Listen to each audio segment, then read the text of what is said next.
through the phone. She is at 14353 Rosecrans Avenue, number 3 in La Mirada, California. Is that correct, council member? Yes. Awesome, thank you. Okay, we will go on to public participation. You will have 5 minutes, and if there's questions or anything, we'll answer them afterwards. Just have your 5 minutes and then have a seat so that we can move along. So I have Tracy Lee, a card for Tracy. Okay. What do I say? Watch. Just be quiet. Okay, my name is Tracy. And, Yes. I've never done this before, but first I want to say thank you for, dealing with us homeless, as you call us, the best that you can, But the city don't owe us nothing, I'm homeless. I've been homeless for a while. I'm not homeless because I choose to be homeless. I don't want to be out here, but my landlord sold his property, and that's why I'm out here. And you guys consider us all one. They're like the homeless. Okay, yeah, we are all homeless, but we're different. We've got our ones that are out there because they want to be out there. You got your crazies out there, and then you got the ones that are really struggling, trying to be on their feet. And we're trying to police our own, like the police tell us to. Police our own. What we do, just like the police their own for you guys in the community with homes. But things still happen. We can't really control everything all the time. But if we had a little assistance, like maybe able to put things in garbage cans or clean up messes, we are more than willing to go around and clean up our own messes. You guys don't owe us nothing, and the city shouldn't have to pay for that. It's not your fault, But you guys make it impossible for us to go to the bathroom in a bathroom. You make it impossible for us to dump in garbage cans because they lock the dumpsters. They lock the dumpsters. I understand people go in there, but look, if we're policing them and we're trying to stop them, if we can't stop them, then the police got to do something. That's not our responsibility. We try. But we need those things. We're not animals, and you guys really treat us like animals. And I just think that if you just gave us a little bit of help with garbage and things like that, and bathrooms, that it would be a lot different, because there's a lot of us that are willing to step up right now and really take care of it for ourselves. We want to clean up the trash in the neighborhoods, and it doesn't cost the garbage company anything to put a dumpster in that area where their big messes are and let us fill it up for you, or get bags that are our color. We've set them next to dumpsters. The garbage man knows that the homeless clean that up, so they pick it up and they throw it away. That's not too much to ask, If you want us to give back to you, we want to give back to you as much as you want to give to us. So, and the Samaritan House does kick people out. It tells them they can't eat, can't shower indefinitely for a long time if there's an issue or a situation that occurs with them. They do that. They do that, and you guys do need to know that they do. Thank you. Thank you. Robert Allen.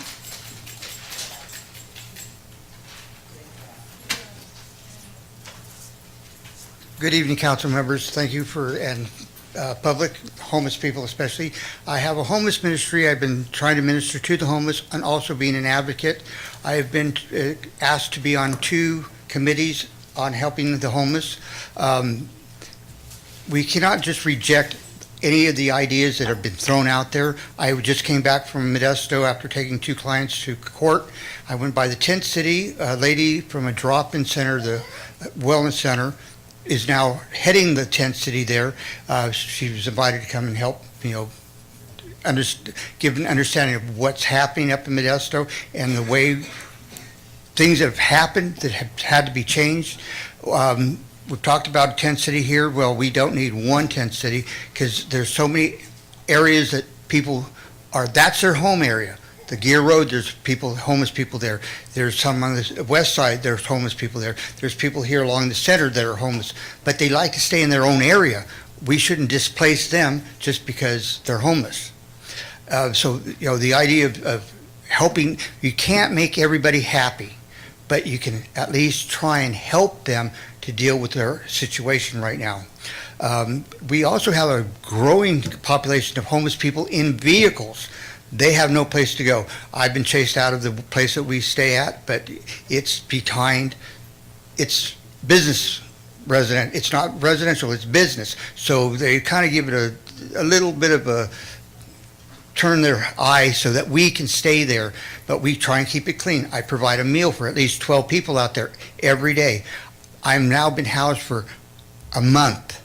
So, I'm now off the street, but that doesn't mean I haven't left my people behind, because we as a community need to come together and not figure out what we can do to help them, but what we can do to let them help themselves. Like she said, we need the trash cans out there, but are we going to have all the other residents going out there and dumping their garbage in it? Most likely. That's the reason why the alleys are all filled up, because they don't have any place to dump them. The homeless people do clean up their areas. There's a few people that are dedicated to making sure that they make a good representation of us. Those people we're very proud of. But then there's those other ones that, well, everybody owes me something. There's a lot of those too. And yes, there's a lot of drug addictions. There's a lot of alcoholism. There's a lot of mental health issues. I've been a drug addict. I've had my mental illnesses, but I never left God. God never left me.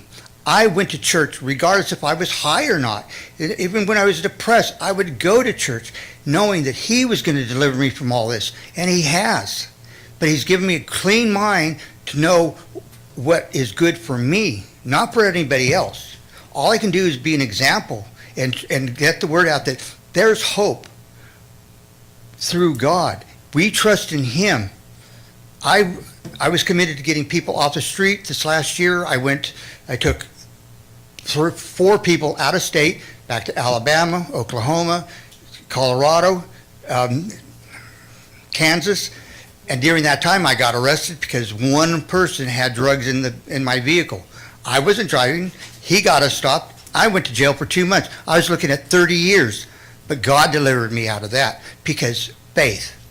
And that's the only way we're going to get through this as a community, is putting our faith in God to help us solve this problem and figuring out what we can do. In the Bible, Matthew 25:34, what you do to the least of my brothers, you've done unto me.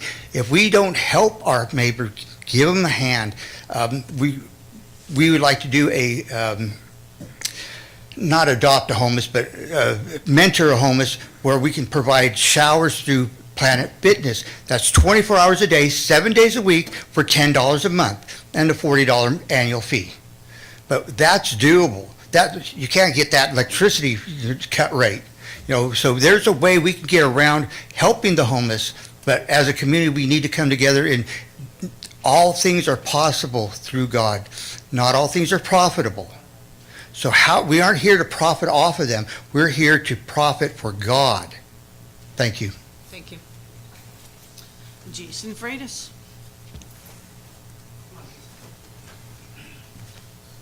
And Liz Padilla. Sorry. Of course. We're the team. Okay, we're here today. Thank you for having us. And we brought our sisters and brothers. We don't call them homeless. Sisters and brothers. We want to do, and what we were talking about when we were talking about getting the place was for they had a place to rest.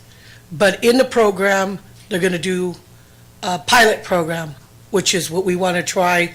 We have pre-chosen every person that's sitting here to do the program where we will go pick up all the mess that's around.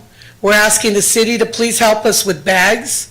We would like to tag it with Helping Hands Ministry, and we would go ahead if we could get help maybe with a bin where we could put the garbage in, or something that we could get maybe some kind of voucher so we could take it to the dump so we can clean up.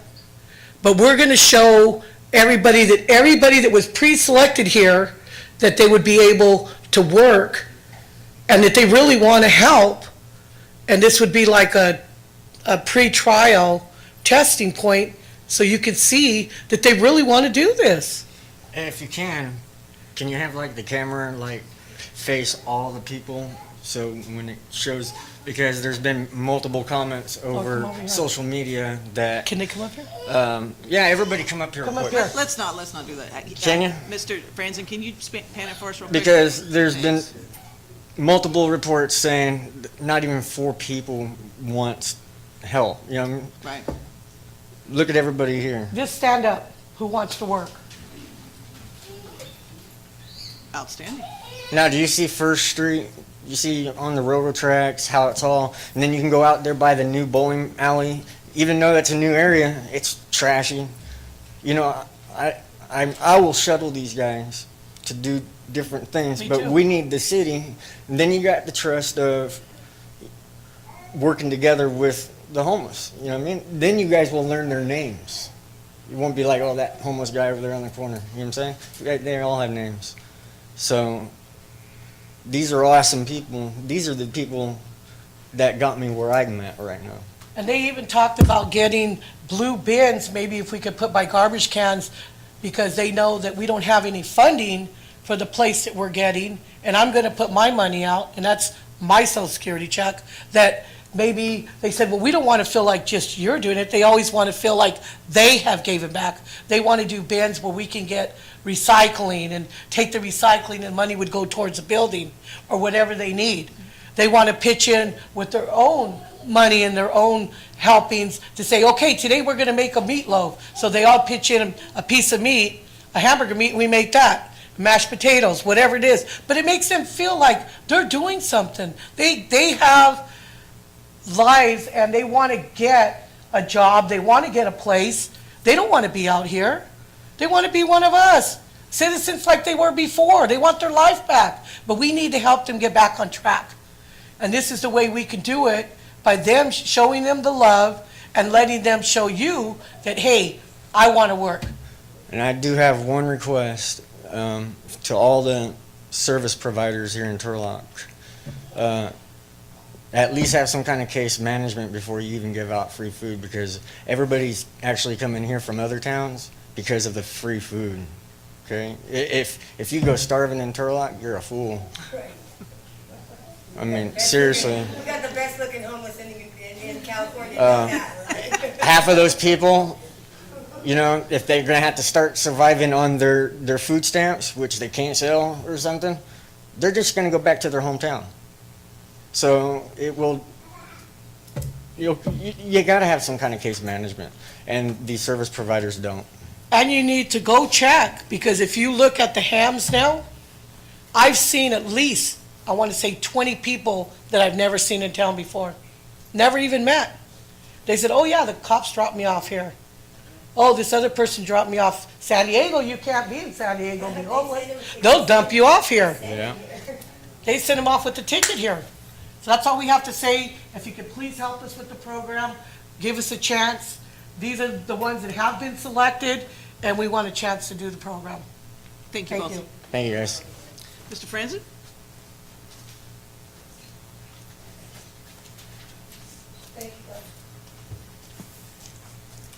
Yes, Honorable Mayor, council members. I wanted to talk a little bit before you address each of the subcommittees, so it's general, but is basically coming up with a strategy, a plan. We have not had one, even the subcommittees. It seems like there's no plan. Some of us were part of an effort to work on this, and we all put our emails on lists that were taped up on the doors here, and we haven't even gotten invites, including even the executive director of downtown and this is ongoing. So it's like downtown's been cut out, and they're a major involved and impacted, entire district, along with like business owners and property investors. So I don't know how that needs to get corrected, but it does. And then also, we've been at all of these subcommittee meetings, and the media, I don't know if they're not invited. I know that I signed up on every one of those and have not gotten any invites. So, and I know on the last one, the media was not invited. So if you want a transparent process and you want to hear the real issues, then I think they need to be invited. Also, we keep talking about things that could be, should be, might be, service providers. Well, we don't know what they're doing. They're not here. Like the domestic violence people, they're not here. The county's not here. The hospital's not here. Those are all major players that are impacted, and they're not even at this meeting. I don't know if they're not invited, but I think Emmanuel should be here. They literally rack up bills, depending on what you decide. If you decide to have 250 people here that are homeless, the last time that we had discussed this, I think our ordinances are requiring or planning to have 100 beds. our point in time count was 250 people. That is a cost factor to the hospital, to the school districts, to the citizens, to taxes, to the police officer resources. So this council has not set a number yet, and anything dealing with people requires a capacity or population. And the council has not said anything. And you keep, not you specifically maybe, some of you, but we keep hearing from the service providers and staff that people are not being bused here and they're not coming here. Okay, that is ridiculous. You're hearing from people that are out, either homeless or being with the homeless and working with the homeless here. Not the service providers that are paid and make money, not city staff that wants to create programs. You just heard from people right now that are out there on the street. When do we have to stop this whole debate? You're making people go around video recording people saying that they're not from Turlock. You're just going to make more of a movement to prove the case that people are being bused here, dropped off here. And then even just logically, if San Francisco, if it takes $10 million to do a 3,000 square foot building facility, and they can do 40,000 square foot buildings, it's not even with mean or like malintent, it's just smart. They want to help people. How can they help the most people? By spending their money here. So we need a plan when you're going forward, and it has to include the number. And these subcommittees that are discussing issues, you're skipping right over that first step. So if we could actually take the real input that you're hearing and incorporate it, then I think that would behoove us all. But for sure, the number needs to be stated. Also, just to point out too, what we're hearing here and seeing here, there were people that said there were no people that wanted to work, because I know I put out a request from 18 months ago and every meeting and email since asking for referrals for people that want to work or that are working while they're living in their car so we could help them. And I've gotten 0 referrals. Now the people in the rooms are the service providers, city staff, usually several city staff, and then a few representatives. So we definitely need to have, we for sure need to have some sort of a facilitation with the information that's getting out, because as soon as we use someone like Jason and Liz, who are out there like on the street trying to help these people, then all of a sudden we have all these people show up. And before, we would have said that there was no one out there that wanted to work. So I'm sort of just asking for that help in realizing the true picture here that these guys are just proving right now. Sorry, TJ, the microphone went out. Okay. Well, it still won't stop me from talking. Anyways, I'm done now. Thank you. I got the mic. Thank you. Councilmember Larson, is there somebody on your side that's wanting to speak in the public comment?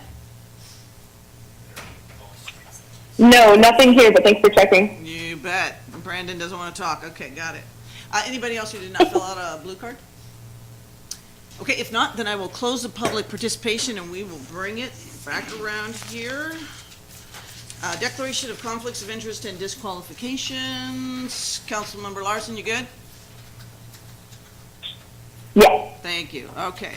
And this is a workshop. So I just want to lead off on this and kind of give a little bit of background from where we are and where we were.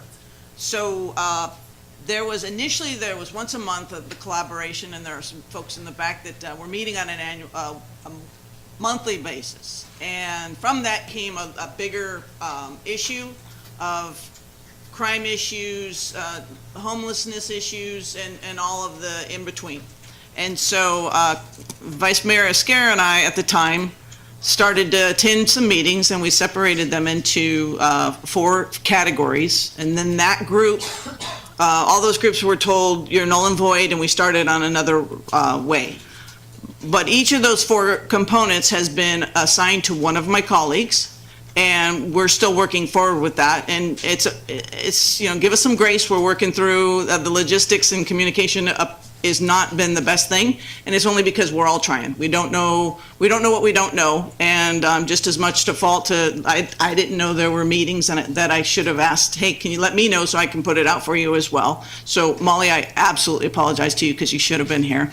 There are staff that have all the emails of when we signed up on the doors over there. I would suggest to each of my colleagues that you put all of that together and send it to everyone, even if it wasn't your category. So if they want to come, they can. As well, just let me know before you have a meeting so that we can move forward. I can put it out on my stuff as well. We'll have it hopefully online within just the city. Since the point in time came up, we now have a number that we can kind of work with. And I think that's an important factor here because we really need to think about quantitatively how we're going to be successful. And so that means how many people can we help? How many people want help? And so as we progress each of these workshops, we'll move forward, we'll let them batch out, come back again. We need to be quantifying who we're helping and how many we're helping so that we're actually doing something. Otherwise, we're wasting everybody's time, and that's of no help. So we have a runaway child. So I'm hoping from this tonight that we'll start to get our strategic plan together in relation to the 4 components that we've listed, which all kind of intertwine, but nonetheless, if we can try and bifurcate them and work towards succeeding and helping a few folks at a time, then I think we're doing something great. So with that, Mr. City Manager, did you have anything you wanted to say? Madam Mayor, I think you've covered it pretty well. This has been a process that I'm very happy to see members of council be so fully engaged in this, and I think that means that whatever policy direction is provided by council, it's going to be informed and it's going to be consensus, and it'll make it possible for your staff to move forward expeditiously and constructively. Outstanding. So the first group is Vice Mayor Esquer, homelessness and prevention. You want to just give a little update? Yes. Yes, I got the sign-up sheet, the latest sign-up sheet for the prevention of jobs. I sent out a test email. It's 12 people on my list. I sent out a test email to make sure that all my emails were correct. I scheduled a meeting for April 5th. We had a meeting scheduled here in the El Capitan room. Molly did contact me, and I told her she is more than welcome anytime, every time. So I'm adding your name to this list, Molly. I also saw an email from DJ saying that he wanted to be he was interested in the prevention of jobs. So I'm adding you to the list. Actually, the mayor is also being added to the list because she wants to know what's going on too. So at this point, I have 15 people on my committee, and we're going to try to schedule meetings on pretty much on an as-needed basis. I don't want to say every week, every 2 weeks, every month. I want to schedule a meeting, see what comes out of that meeting, and then see if what we can move forward. So if we need to do one the following week, then I will schedule a meeting for the following week. As far as the meeting that we had on the 5th, only 2 members were attending. Had about 3 members contact me, said they couldn't attend. I had, can we say who was there? Was that private privileged information? I don't even know at this point. You can say. Okay, at that meeting, I had Michael Camara and Ken Lewis were the only ones that showed up, and they weren't even signed up for the committee, okay? So I guess they got the information from you, Molly, Michael did. So anyway, they're the only ones that showed up, and the discussion was pretty varied. I tried to focus on prevention of jobs, because at that point, and still at this point, I'm still not really sure what the other committees are working, and again, we don't want to be duplicating each other. So my focus is going to be prevention and jobs. And like you mentioned, ma'am, Tracy, I think it was, we are trying to identify the groups. We are not lumping you all together. That was the very first thing when I started on this, first thing I said. We have to identify the different groups, who needs what help, and then work in that direction. So my committee is looking, I said, for the people that are trying to get back off the streets right now, and I'm trying to find ways to help them do that. I did meet today with Romina Jonas. She is actually on my committee. she was available that day, so we actually had a little conversation today. She gave me some information on the Hope City program in San Jose. I don't know how many are familiar with that. She's going to send me some videos and stuff on what's going on there. I will get a little bit of information from her. We are still, again, we essentially started over. What we tried to work on a year and a half ago, just, we really don't know where it went. We don't know what happened. So we're pretty much trying to start over, but with the focus on moving forward. And we want to see things happening. We don't want to have one meeting after meeting where nothing is going on. We want to move forward and make sure that something is being accomplished at each meeting. My general focus right now is if I can help one person off the streets through this committee, I did something, and now I can look for them too. My focus is not to help 50 people, but it might be to help one person 50 times, okay? So that's about all I have for right now. Any questions for? Okay, bathrooms and business? So I didn't have a formal ad hoc committee meeting, so I just want to make sure that that's clear. I came in a little late to the process, and so I wanted to make sure that I had the information that I needed before I could move forward with certain projects. So I called a group of my friends together, and with Mark Gomez and Marin, and we did meet at the homeless, or at the Turlock Gospel Mission, to see what the viability of doing maybe something along the lines that Modesto did.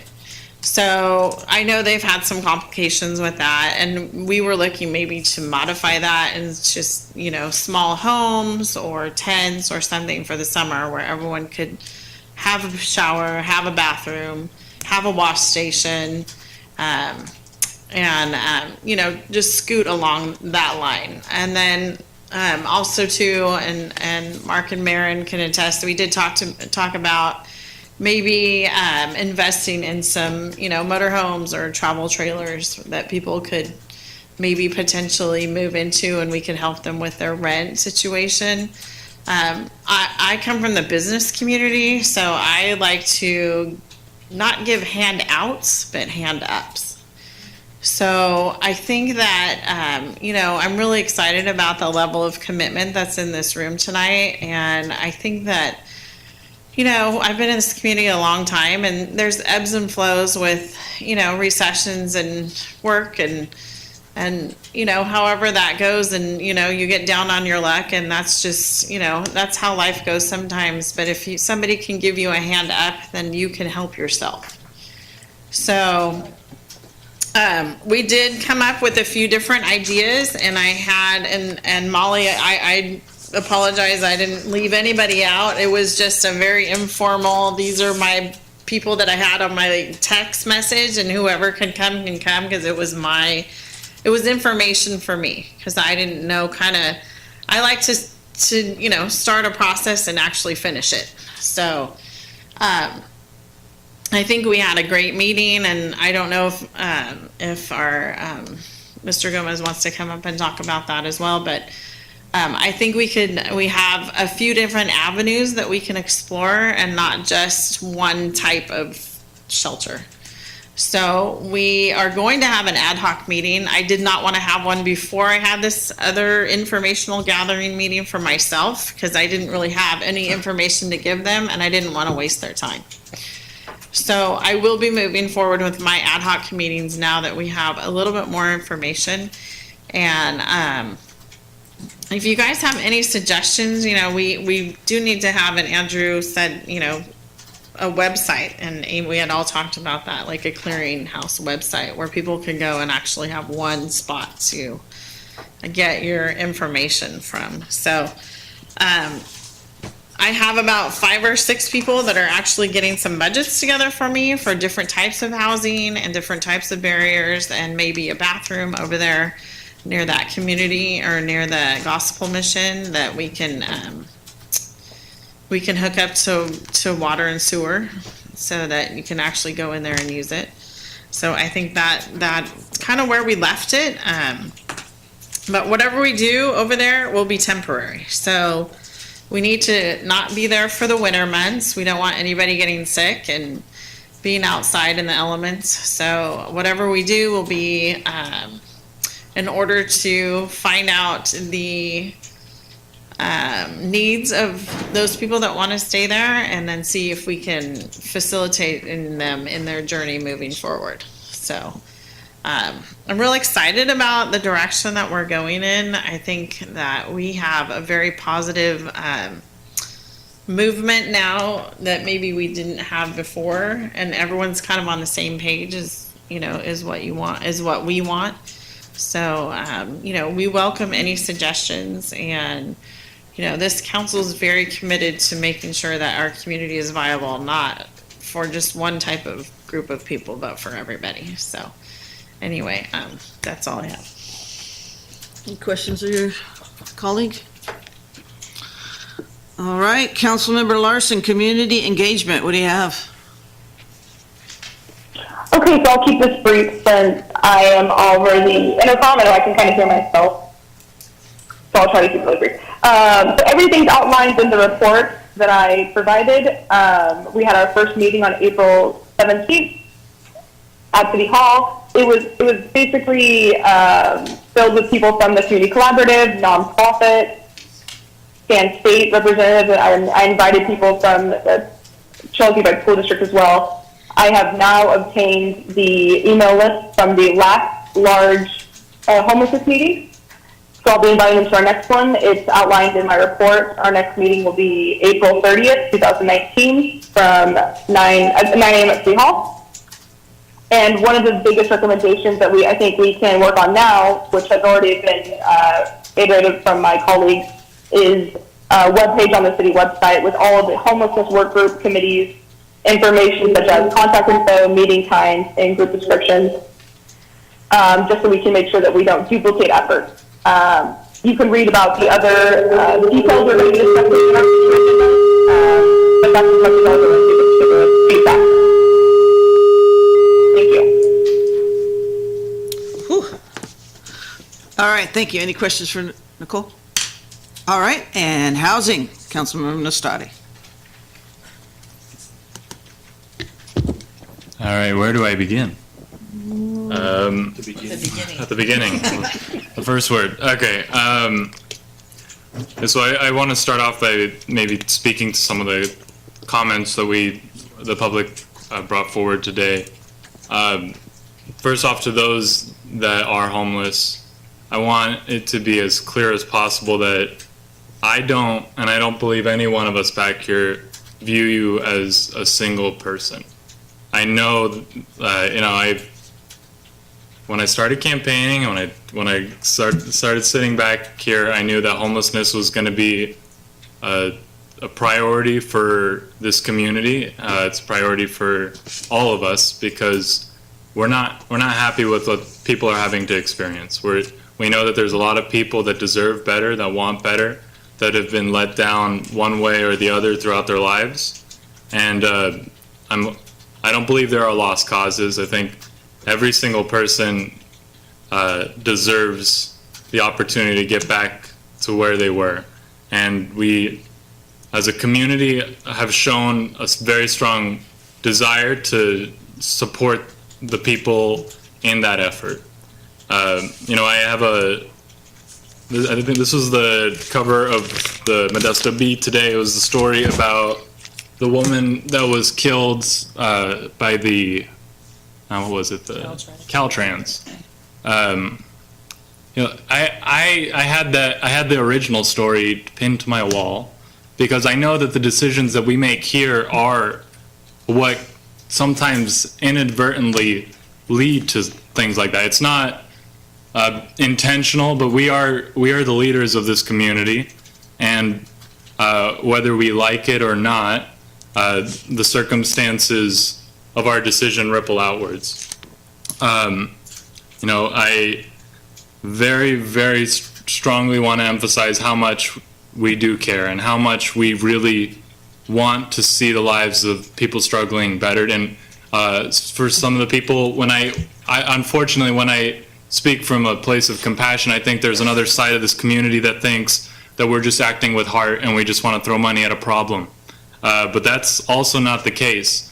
I know that we are committed to not just helping those that are on the street, but making sure that those that call Turlock home, those that are fortunate enough to have a roof over their heads, continue to feel safe.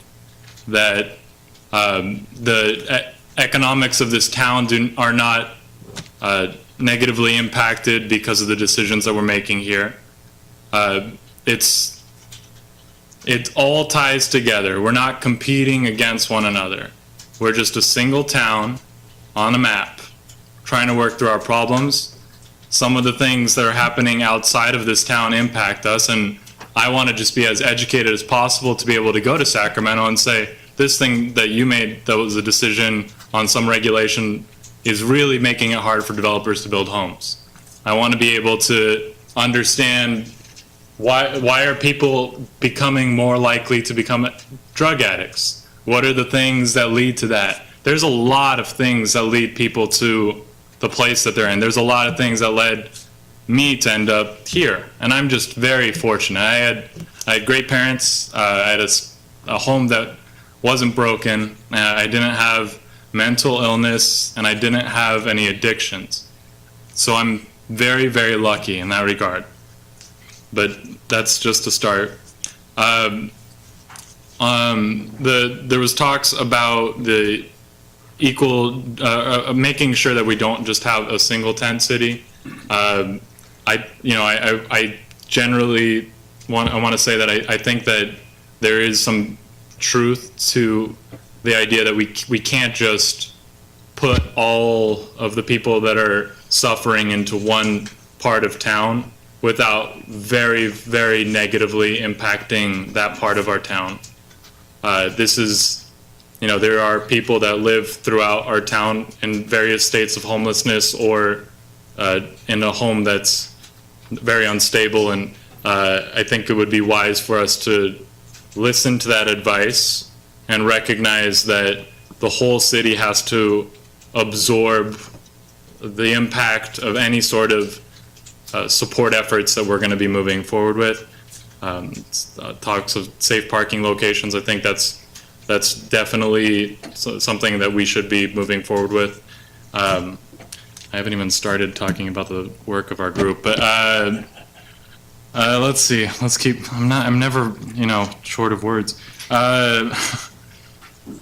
Yeah, on the cops being dropped off in our town, from a legal perspective, is that allowed? Cops drop it. Are cops I wish allowed? they drop more cops. No, are cops allowed to drop off a homeless person into our community? I hate this answer, but it depends. Can you press your button, sir? Yeah, doesn't surprise me. Give him a tutorial. I apologize, this is the answer you always hate. It's an it depends question. Excuse me. I've dealt with circumstances with one-way bus tickets. That used to be okay, now it's not. So but generally it's more bad form than illegal, I guess is what I'm trying to say. Yeah. Well, I think what we should be doing is, if there are cities that are doing this, we need to know about it, because they should be ashamed of themselves, because every person needs to be able to deal with the problems within their community and not just set a not in my backyard policy. You're not doing anybody a favor. You're short-sighted in your decisions. I don't know what towns are doing it out there, but you're being selfish. And if we know of any, let's bring it. I'm willing to have a conversation with that council and make it so. Can we have a policy? Do we have a policy as a city not to do that? To ship people out of our town that are from our town? Do we have anybody have any? I would be very supportive if we want to lead the way. We don't like that. We should also not engage in that. We should recognize that it's our responsibility to deal with the people in our community and not ship them out. lead by example. If they're doing that, then yeah, let's find out who they are and start having conversations with those communities. Definitely list of those that want to work. Absolutely. You know, some of these things sound so easy to do, and I've realized in this effort, we don't know what we're doing a lot of the times. There's some simple things like hosting a meeting that to engage the public on housing, on homelessness, that you'd think a city of our size with our budget would be able to execute, but we've never, it's not our fault, we've just never had to do something like this. This is a city that's growing, and now this is a new need that we have. When I talked to the city manager about some of the difficulties I had in just messaging, I'm sorry, Molly, that you didn't know about the meetings that we were holding for housing. We had a couple, I haven't even gotten to my updates. We had a couple of meetings on the housing element as it relates to homelessness. What I did is I sent an email out to everybody that was added to the original email list for my group. I've gone to the Turlock Community Collaborative meeting the last few months because I know those are some of the people that would want to be there. I've reached out to private business owners that are interested in engaging this topic. I've met with landowners, developers, with our hospitals, with our healthcare providers, with anybody that would have me. But that's not an effective way for a city to message that we're doing something. So I know, right off the top, we've got to, on this effort, move forward together as a city and not as independent council members trying to rally a community together, because that's not going to work. All the messaging that's coming out related to this has to come from City Hall. It has to be a message that it's not just Councilman Nosrati coming to your door. It's the stamp of approval that's already been given because we're here, that this is a priority for us, and now let's act as a group. I know that during the previous mayor's term, there was there was like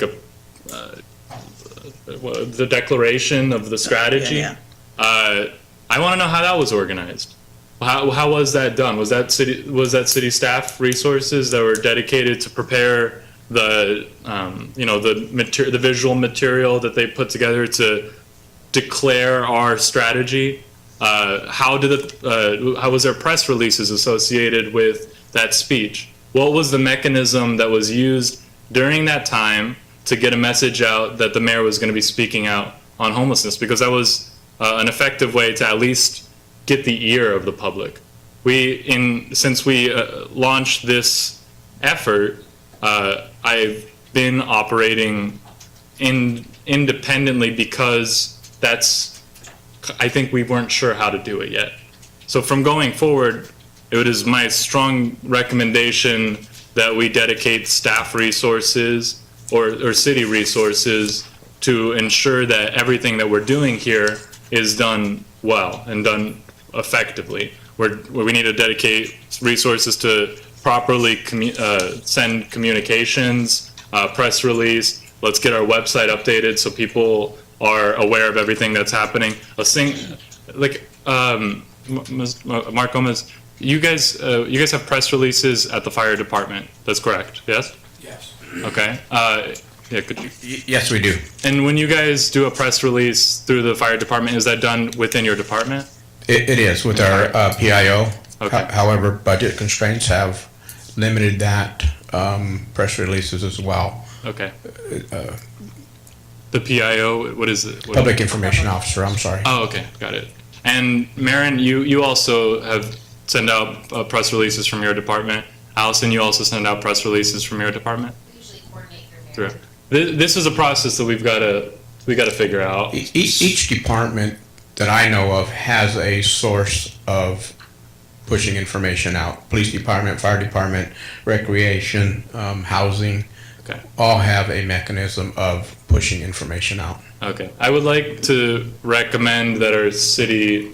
We're gonna do all our direction afterwards, so if you can give us an Oh. update, then we'll kind of fall into where we want to go. Sorry. Okay. Yeah. if I could just pose a quick Certainly. question before Mark gets too comfortable.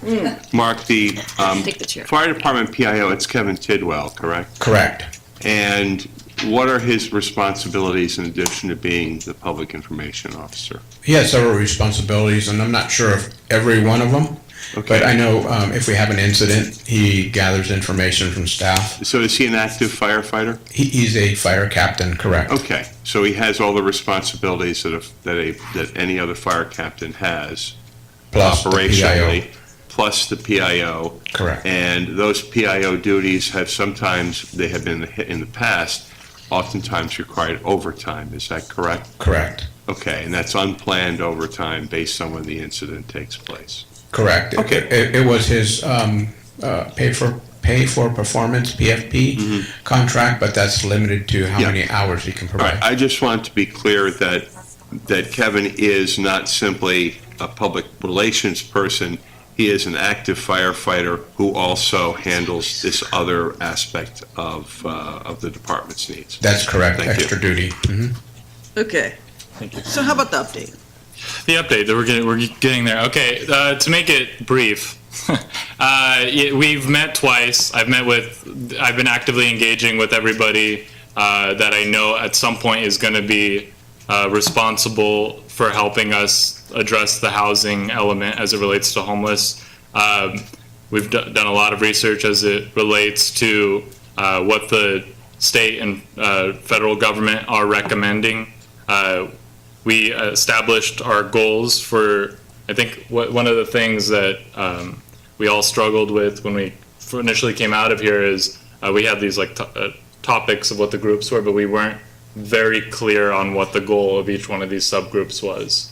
It wasn't and there to Mr. Franson's point, the highest level thing that brought us all together. What is our city strategy? What is how are we going to be measuring our success? That was not established prior to us breaking up into these groups, and I think that is essential. So the goals: increase the number of stabilized low-income units to meet the needs of our existing community. Work with the developer community to identify and overcome the barriers to new development. Create a climate that provides higher quality housing standards, thereby preventing predatory landlord behavior. Expand the level of community engagement from both at-need and support system communities on housing. Reduce the negative impact vagrancy has on our community, both financially and in quality of life. More efficiently connect individuals to services that treat underlying symptoms. We came up with some success metrics that work with how we would measure each one of these separate efforts, and I think we, as a group, have established the high-level housing homeless strategy as well. Beyond that, I think I've already said too much. Thank you. You're fine. I was just trying to bring it at a center point. So our goal is independently to kind of research and then come back to us and then provide some strategic plan for staff to go forward with. And what I've gleaned thus far is that we do need a strategic plan, whether that's to itemize what our objective is, and if that means to quantify. So if we're going to say there's 200 people, then we're going to move backwards from there and decide how we're going to, okay, we have businesses and bathrooms. How are we going to, how are the businesses going to be a part of this? If we're trying to strategically make certain that they're not getting any more harm and that they're not going to go out of business, which is important to us, because there are people who are defecating or urinating in front of their businesses. That's unacceptable, right? So we have to provide bathrooms and at the same time make sure that the businesses are happy because we need economic development to get our budget on track. Obviously, press releases, sir, I'm hoping that the city manager, you'll figure out who to identify will help us with when we put out things about meetings or even on the website. We want one focal point of information regarding this one specific topic. Sure, I think that's certainly doable to organize the information in one location that's easy to find, reachable from the homepage, and as items are or as meetings are scheduled either by the body or by individual members, for us to add them to the events calendar I think it's something we can do on a continuous basis. And then as we look forward to the opportunity of the people that are in this room are asking for assistance, they want to work, then we need to make sure that there's one group that has collectively taken that, I'm guessing that's you, Vice Mayor? Your jobs? Jobs. So probably sooner than later, a meeting to strategize and quantify how we're going to help them? If I can, one of the things that we discussed when I was talking to Romina days, we talked about trying to help people that want jobs get jobs. A point that she made that I thought was rather valid is we need to make sure that there are employers willing to provide the jobs. So it's like a two-step process. We've got to find the people that are willing to work. We've got to find a way to prepare them for the interviews, for the resumes, for whatever they need to be prepared for to interview for the job. But we also have to have providers of the jobs available, or else we're just kind of spinning our wheels. So we've got so it's a two-pronged process that we're trying to figure out how to do. But I think in the meantime, like I said, our priority for us right now is the identification of the groups and when I say identify the groups to see who wants to be, helped first, kind of, I don't know how to put it, but I don't want to get to the point where we're trying to profile anybody. I don't want that to be even a thought, because that's not what we're after. We're trying to find out, you want a job, how can I help you get a job? Okay, now let me go see who's got jobs available that you can fill. So you see where we're going right now. That's my goal, is to try to figure out how to put those two steps together.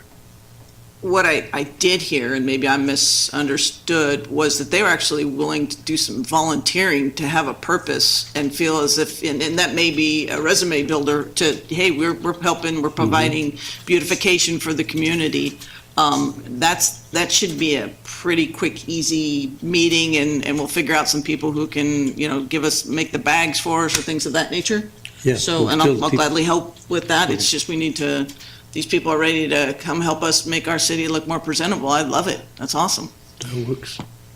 Comments? I think what we probably need to do next would be the establishment of a commission dedicated to housing and homelessness, or at least the initial first step to do so. These are, it's going to be homelessness is not going away. The priority of smart housing development is not going to go away. It's going to be something that's going to stick around throughout the entirety of my term and the entirety of any city of any good size. And I know that there's a lot of people that within the community that want to engage on this subject and work with us to come with some solutions.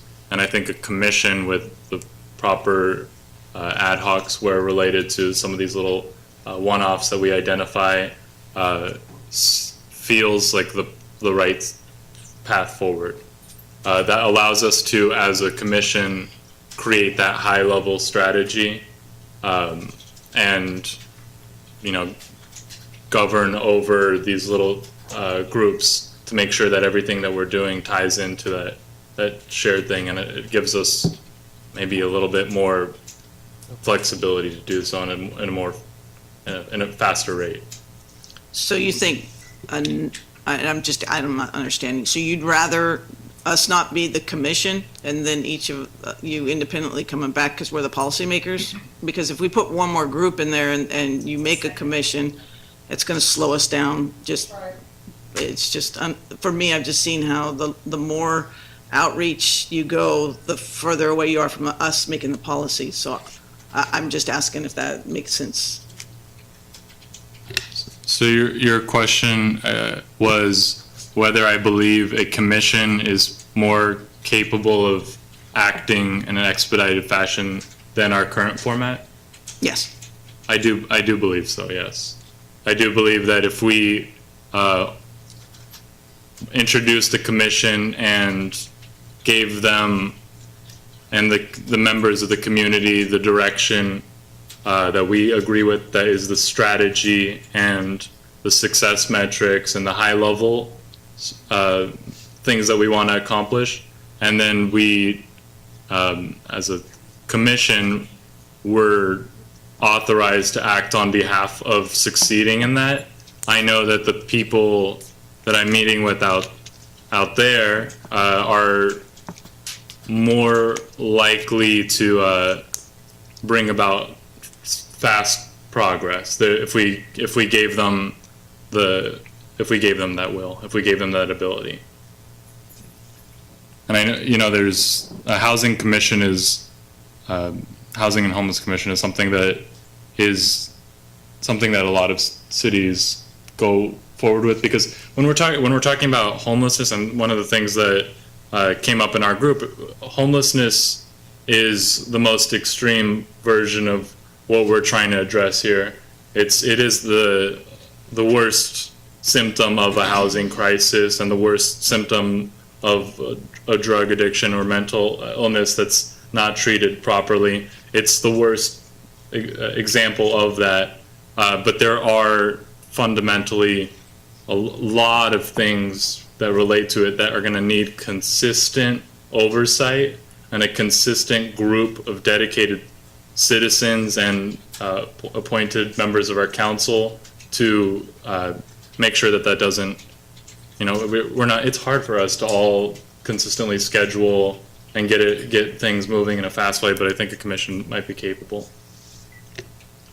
My only reluctance is that we're the policymakers, and at the end of the day, it has to come back to us, much like a planning commission or the rec commission. So that just means there's one more level. If you're having your ad hoc, that's your commission, and for me, I just think it's brevity, but I may not be tracking here. Councilmember, you got anything? I understand where you're going with this. I think that you want to make sure that they're more focused, maybe? Is that kind of maybe what you're, because we have so many things going on, there's a lot of big fish to fry right now with the budget and other things that are coming our way or down the pike. But I don't think it's something that we necessarily, I can't even talk, shouldn't look into, maybe. I think we need to move forward with what we have going on now, and then if that's something, maybe we bring it back in a few months where we can't get something done and there needs to be more oversight, then I would maybe look at doing something like that. We just don't want to add another level of government. Our planning commission comes to us with recommendations of what they think should be happening, and I see maybe that group as that vehicle.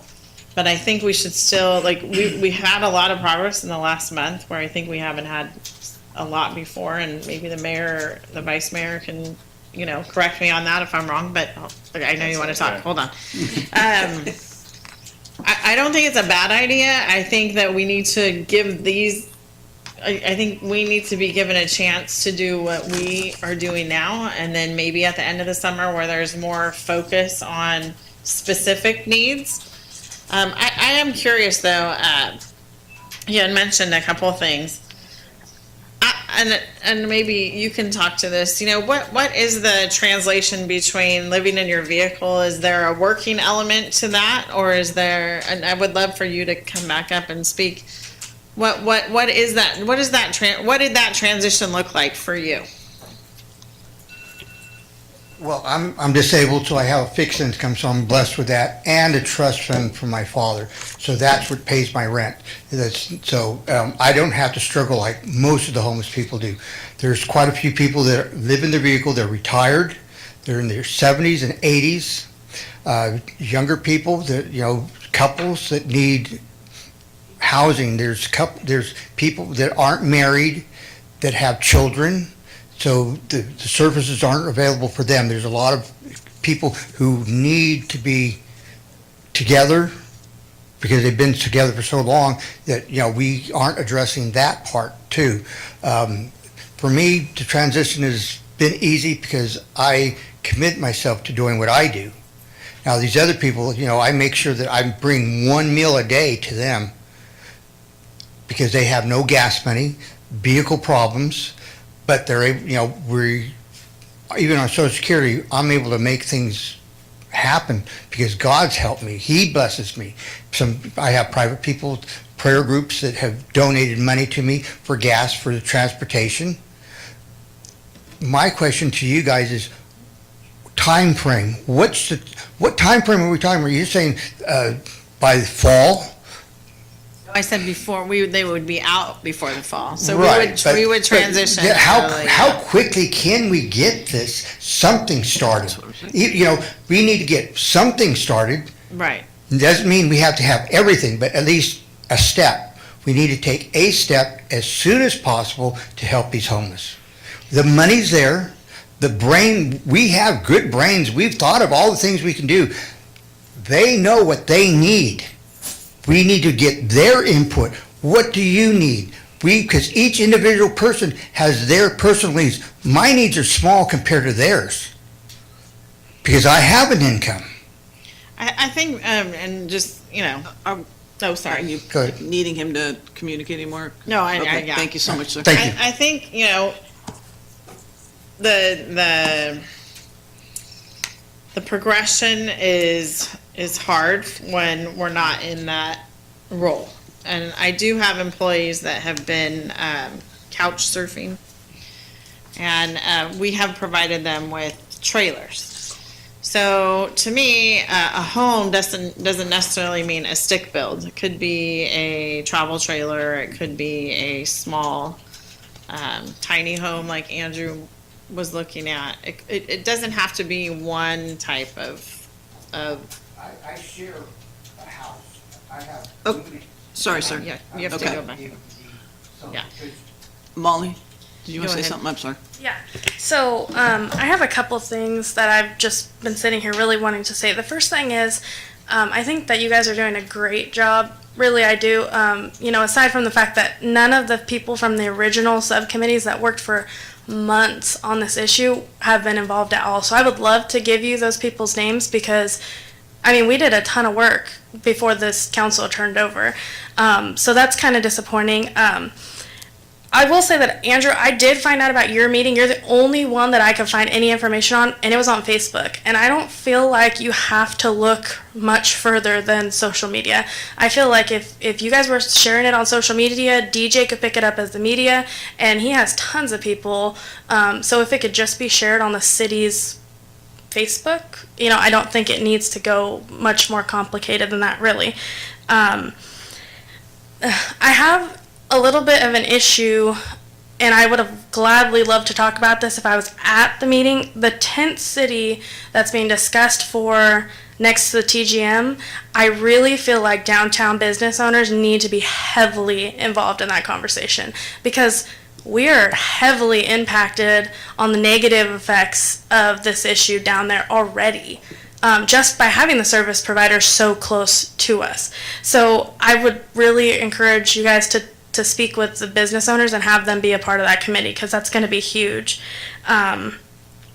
Gil, I would encourage you to also reach out to Westside Ministries, to Jill Lynn, because if we're going to talk about jobs, we should also be talking about the prevention side of that. And I know that they work with a lot of very low income people, a lot of children that are really close to homelessness in that area. So I would encourage you to reach out to her. And we just met downtown, our downtown board just met yesterday, and we've been talking about this stuff for a long time. It's been about 18 months, and I really want to see something happen. Whether it's something small, that doesn't matter to me. I would encourage every subcommittee to just think of the smallest thing that you can get done just to say you did something. So if that's Gil, if that's you reaching out to and getting 5 business owners that are willing to employ some of these people, and we have a list of them here tonight. Becky, we talked yesterday at the board meeting for the downtown about doing a pilot program, kind of like Downtown Streets Team in Modesto, but our own version of it because it's very pricey to do that. And we had nothing but support. We already have a nonprofit And if not them, I know TGM would be willing to hold that, and the downtown is willing to be a part of that conversation. Andrew, for housing is hard, right? Because it's a very, long-term talk, but I feel like, these people have nowhere to go during the day, right? We're just kind of pushing them around. So I'm not sure why no one goes to TGM during the day, because they do have a day center, right? So maybe we need to figure out why they're not going there and what a better option might be for them, so they're not, downtown or however that is, because they don't want to be there, right? Yeah, so maybe we need to have a meeting with TGM and I know that they have budget constraints like everyone else, right? So maybe that's just a talk that we need to have with them, but I think that we're just frustrated because we just want to see something happen. And the last thing I'm going to say is to Andrew on your commission idea, I would just stress you so hard not to do that, because we started these subcommittees with all citizens, and we found out very quickly that if we didn't have the mayor there and the council members, we weren't going to get anything done, right? So I honestly feel like you guys should be involved in every meeting. I think there should be a set meeting like this every so often where we can get together, because even your two subcommittees are crossing over each other already, and it's only been the first meeting, you know what I mean? So that would be my only thing. I think you guys should stay as involved as possible, to be honest with you, if we want fast results. Could I quickly respond to that? With the formation of a commission, does it mean that we are limited in our ability to engage? No? Okay, so a commission, I think the value I see in a commission is, one, we would have at least a city staff there to take notes, to organize the meeting, to make it official part of the city, and recognize that this is going to be an ongoing effort throughout the entirety of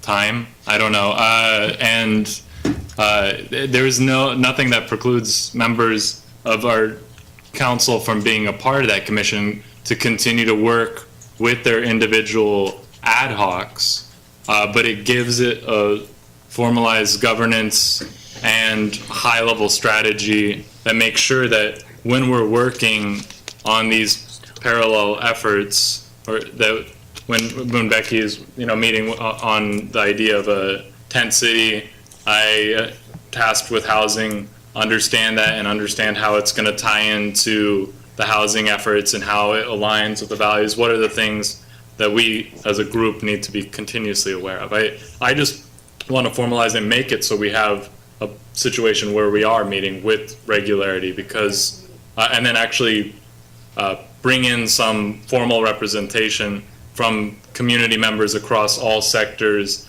that are involved, whether it's the health, giving someone at a manual a seat at that table, and giving some of our service providers a seat on that commission, giving some of the business owners in downtown a seat on that commission, someone that has lived experience that's gone through homelessness a seat at that commission. So we have the broad representation that's necessary, and give each of them an official voice. So it's not just us listening on the side and then bringing in summaries. And like right now, where I'm struggling with is where is it that we're going to be tasked with coming up with that high-level strategy? How does that happen in our current structure? Does that happen at the next council meeting? Is that happening within one of these individual subgroups? Is that done by staff?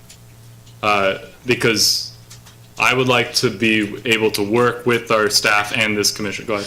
Yeah, no, so I guess I'm just trying to understand. So you guys would still have your subcommittees, but then once, like today, instead of meeting here, we would have went to a commission, and then that commission would go to the council? Yeah, it would create a consistent meeting structure and governance, and then each of these could operate as a separate ad hoc within that commission.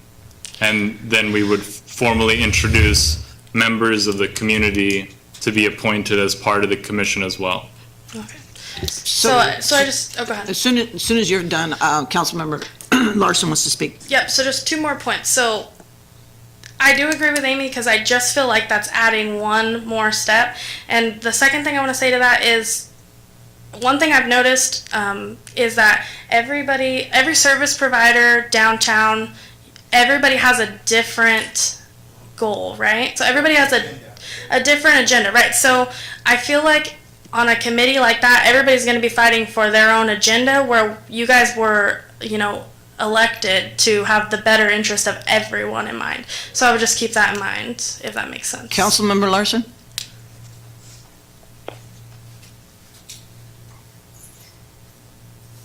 Can you guys hear me? Yes. Okay. In regard to the Homelessness Commission, I think that there is a need for sustainability and consistency, because I have a feeling that obviously with elections coming up and future elections, and justifiably, there's always a chance that we're going to reset. And just like Molly indicated, that there's been groups before, and that's going to happen all the time because this issue is never going to just disappear. So I agree that there is a need for a really consistent body, and if that is a homelessness commission, that I think that's a great option we can explore. I just worry about right now, we have a clear goal of splitting off into these subjects that was indicated by the public. We can do our jobs as a work group, come back with recommendations specifically for these pots of money, the heat funds, things like that, to be able to have some change rather quickly by splitting up in the manner we do. And at that point, I think that's where we can really look at the process we just went through and say, hey, this is something that we should have a consistent commission of representatives from all sectors of this issue and throughout our community. Vice Mayor? Yeah, I'm kind of torn for the commission idea, because I looked at our subcommittees as individual commissions, because we have a goal, we have a topic, and we're working on that. The thing we need to figure out is how to get these meetings more consistent, or, try to get together more often so that we know what the other committees are doing, because that's one of the drawbacks of the subcommittees. On my committee, they wanted to talk about various topics. I tried to keep it on prevention and jobs, because I'm not sure what is being worked on the other committees. I don't want to duplicate whatever they're working on. I don't want to waste time on my committee for something that you guys are already working on. I understand the concept that in a year and a half, I may not be sitting here anymore. It could be somebody else. And so that's a problem. But I think in the meantime, it's something we might want to look at for the near future. But I think right now, it might just slow us down. I think each individual subcommittee is the commission. 3 minutes, Mr. Franzen. We're lowering this because I wasn't supposed to open that back up. Okay, great. Becky? I was actually trying to talk with the very first little recap that you had, which is the jobs. Right. This got way off track. The jobs. So we just heard from the downtown executive director, Molly, that they have a potential program. So all of these people that were here, that were willing to work and to volunteer, there's some programs out there where it is individual store owners offering a gift card from McDonald's or whatever. But there's that program, which I think the city does need to be involved in some of the stuff to make it official.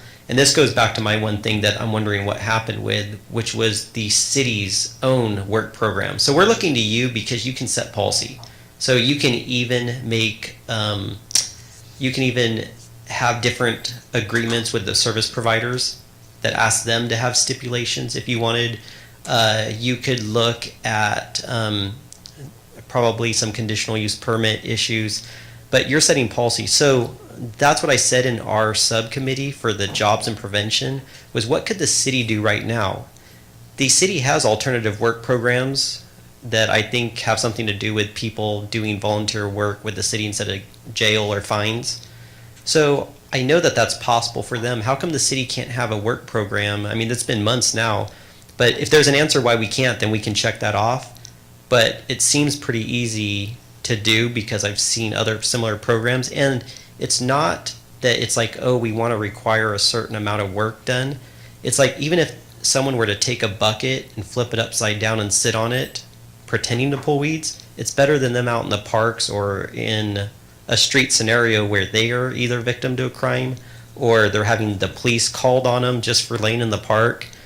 We need to either have people going to services or going to a job or doing something.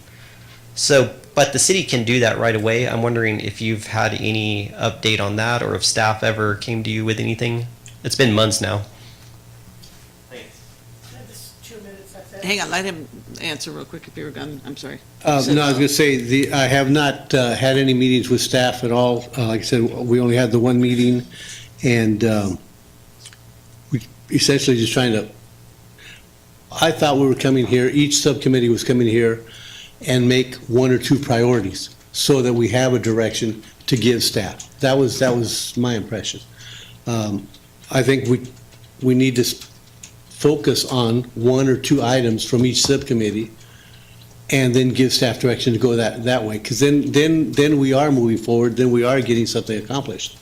And I think we're talking about commissions and a lot of other stuff now, and I think it's going to bog us down. I want us, each committee, what I want to see is each committee say, this is what I want staff to look at, this is what I want to move forward. Mr. Lutton. If I might, Madam Mayor, and I think that Councilmember Scare's comments kind of encapsulate what we anticipated the direction of these subcommittees was going to be when this process was started, when the new council entered into service. You'll recall that we had those meetings. We had strong community participation from a variety of sources.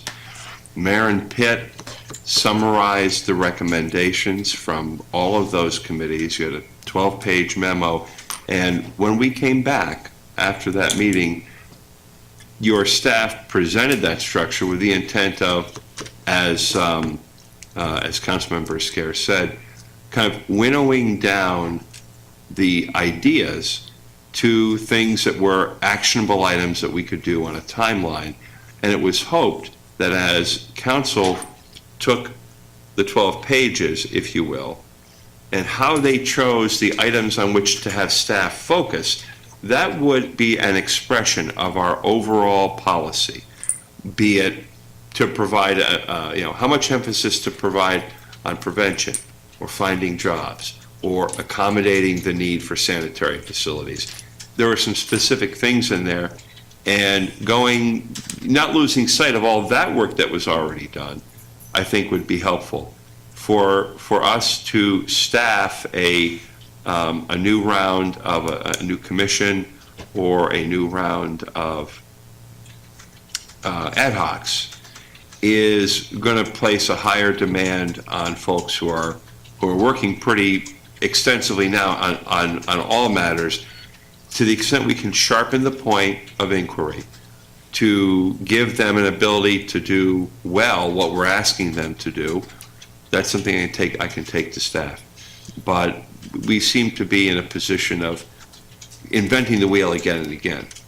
Councilmember Nasrati? Yeah, so I keep hearing this idea that the commission is somehow going to derail the efforts here. I'm just trying to formalize it. My first question that I asked before we got to this is, how are we going to establish our strategy and goal? How does that look like? Can you in this current format? So that's what the point of this was to come back here and talk about our strategy. So what we're looking at is, okay, what's a collective objective? A holistic strategy, not one that is, because prevention, housing, jobs, business, economic impact development, these are not independent items. They, as a whole, they touch one another in a very substantial way. There are things that we need to establish at the highest level. As Molly, you mentioned that we would, if we brought in different people from different sides, we would have different goals. I think the word that I would use is agendas, potentially. Potentially. They have different perspectives and priority. The things that are driving them might be different, but I think from a goal perspective, it's shared. What we want to do is create a situation in Turlock that is enabling those that would like to see, enabling those that are capable. Yeah, sorry. Ms. Pitt. So Stanislaus County has just recently updated its 10-year plan to end homelessness, and there's a lot of that upper level kind of dialogue and larger global context about what the goals are regionally.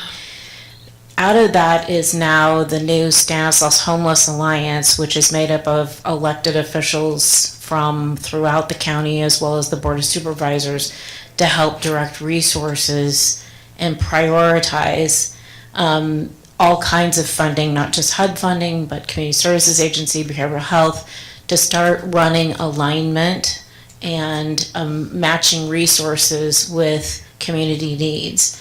So I think from a global perspective, that's all being done on a regional level, that I'm not sure that we need to reinvent that wheel for Turlock, but maybe that 10-year plan to end homelessness is the place for this council to start, to define what specifically out of that plan or initiatives out of that plan are most appropriate and are of the highest priority for this council.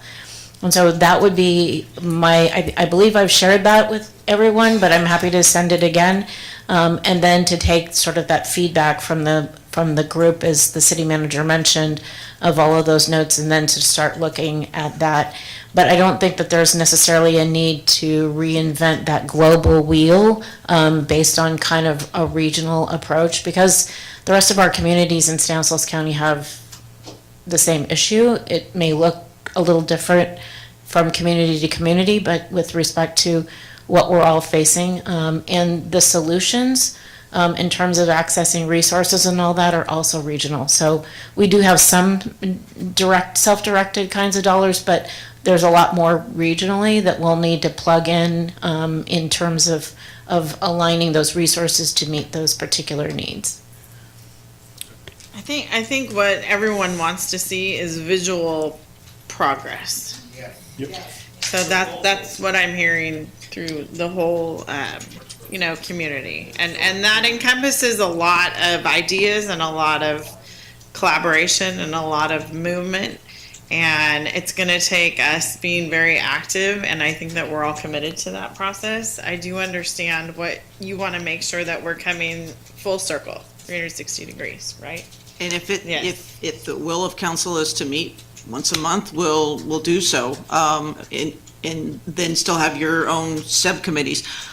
I got to tell you, I don't want to be negative Nelly, but in 10 years on council, I don't think we ever achieved much of our strategic plans. We spent more time and effort putting a strategic plan together than we actually did in actually making impacts, positive impacts. 12 people in this room stood up and said, I don't even want a job, I just want a purpose. And we're still like, well, let's put a plan together. And I think, Molly, if you want to, I'll work with you tomorrow on it. We'll figure this out. So there is some certain programs at the county that does deal with jobs and workforce alliance. There's collaborative programs that they have. I think maybe we haven't done a good job at making sure that those resources are available to Turlock. So that's something that we can do better. The county is kind of the umbrella and the city are the service providers. So we need to get maybe better at being the service provider, but I think visual movement is what we need to see now. And whether that's a receptacle outside with garbage can bags that you guys can grab, that's something that we can do fairly quickly. You guys came up with some really good ideas that we didn't even think about, and we're not opposed to doing pilot programs and see if they work, but we really need to see some visual movements to see what does work and what doesn't work. So you're only going to get better by your mistakes, and if you're only going to get better by your mistakes and you don't repeat them, then you can move forward with items. So. I'm not suggesting that the commission makes it so we can't move forward on any of these efforts. I say, echoing what Councilwoman Larson said, this will outlive all of our terms. And I believe, I have a list of recommendations, and one of them was that we move forward with establishment of a housing commission dedicated to providing optimal conditions for fair, equitable, and sustainable housing, and that ties into homelessness very, very closely. I don't say that that's all we're doing, and then we have to stop listening to the things. This is one of the recommendations I brought forward.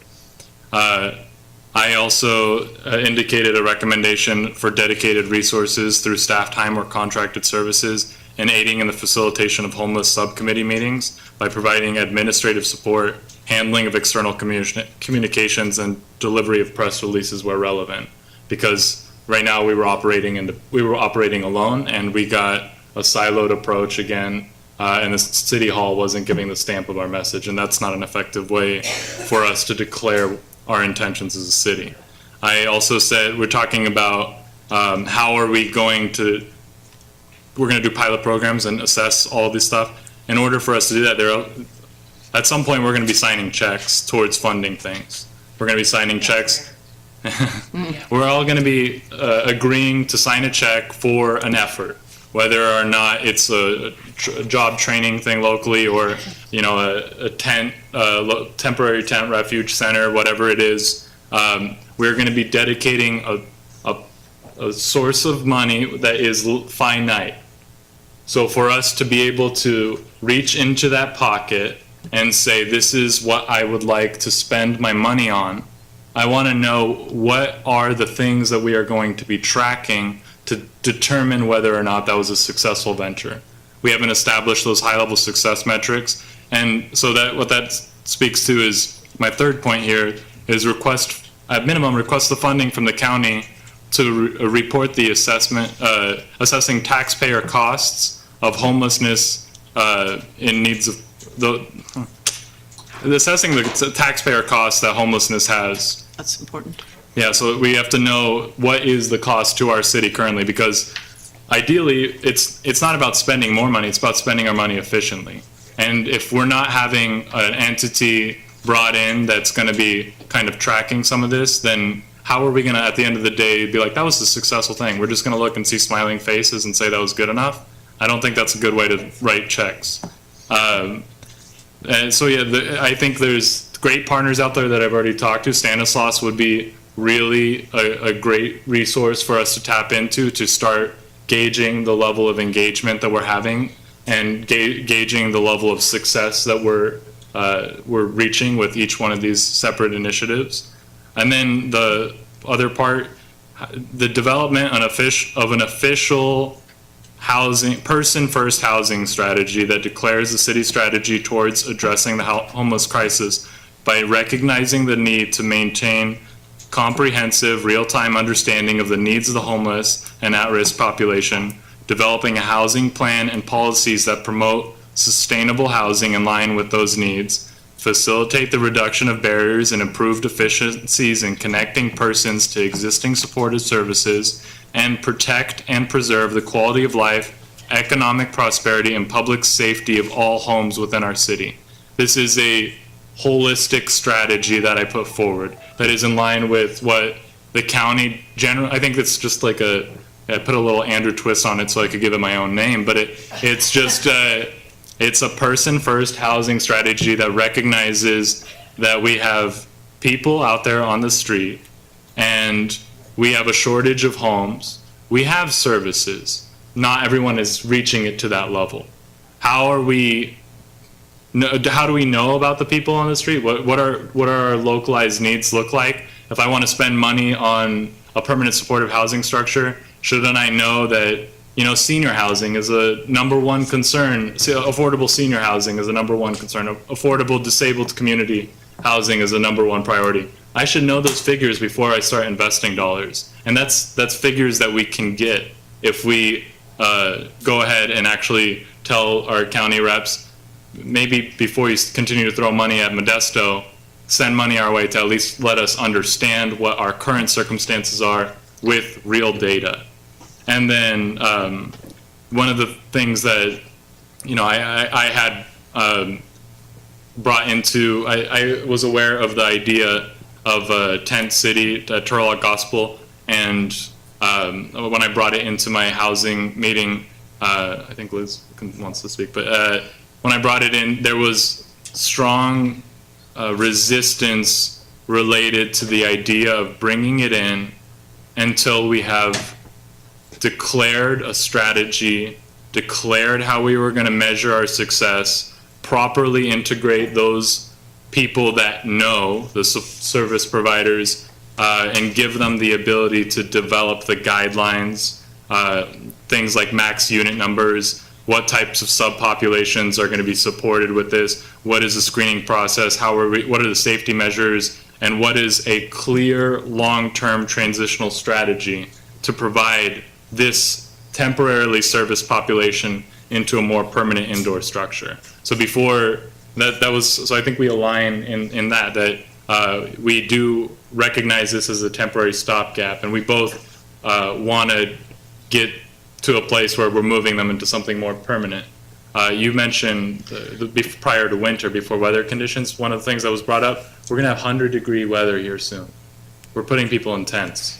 Well, it wasn't that wasn't the only thing we talked about, right, Mark? It was a combination of ideas of maybe it's. Yeah, we didn't No. stop at tents. No. I mean, the conversation went, extended beyond, the tents and trying to find maybe a building, that could house, folks.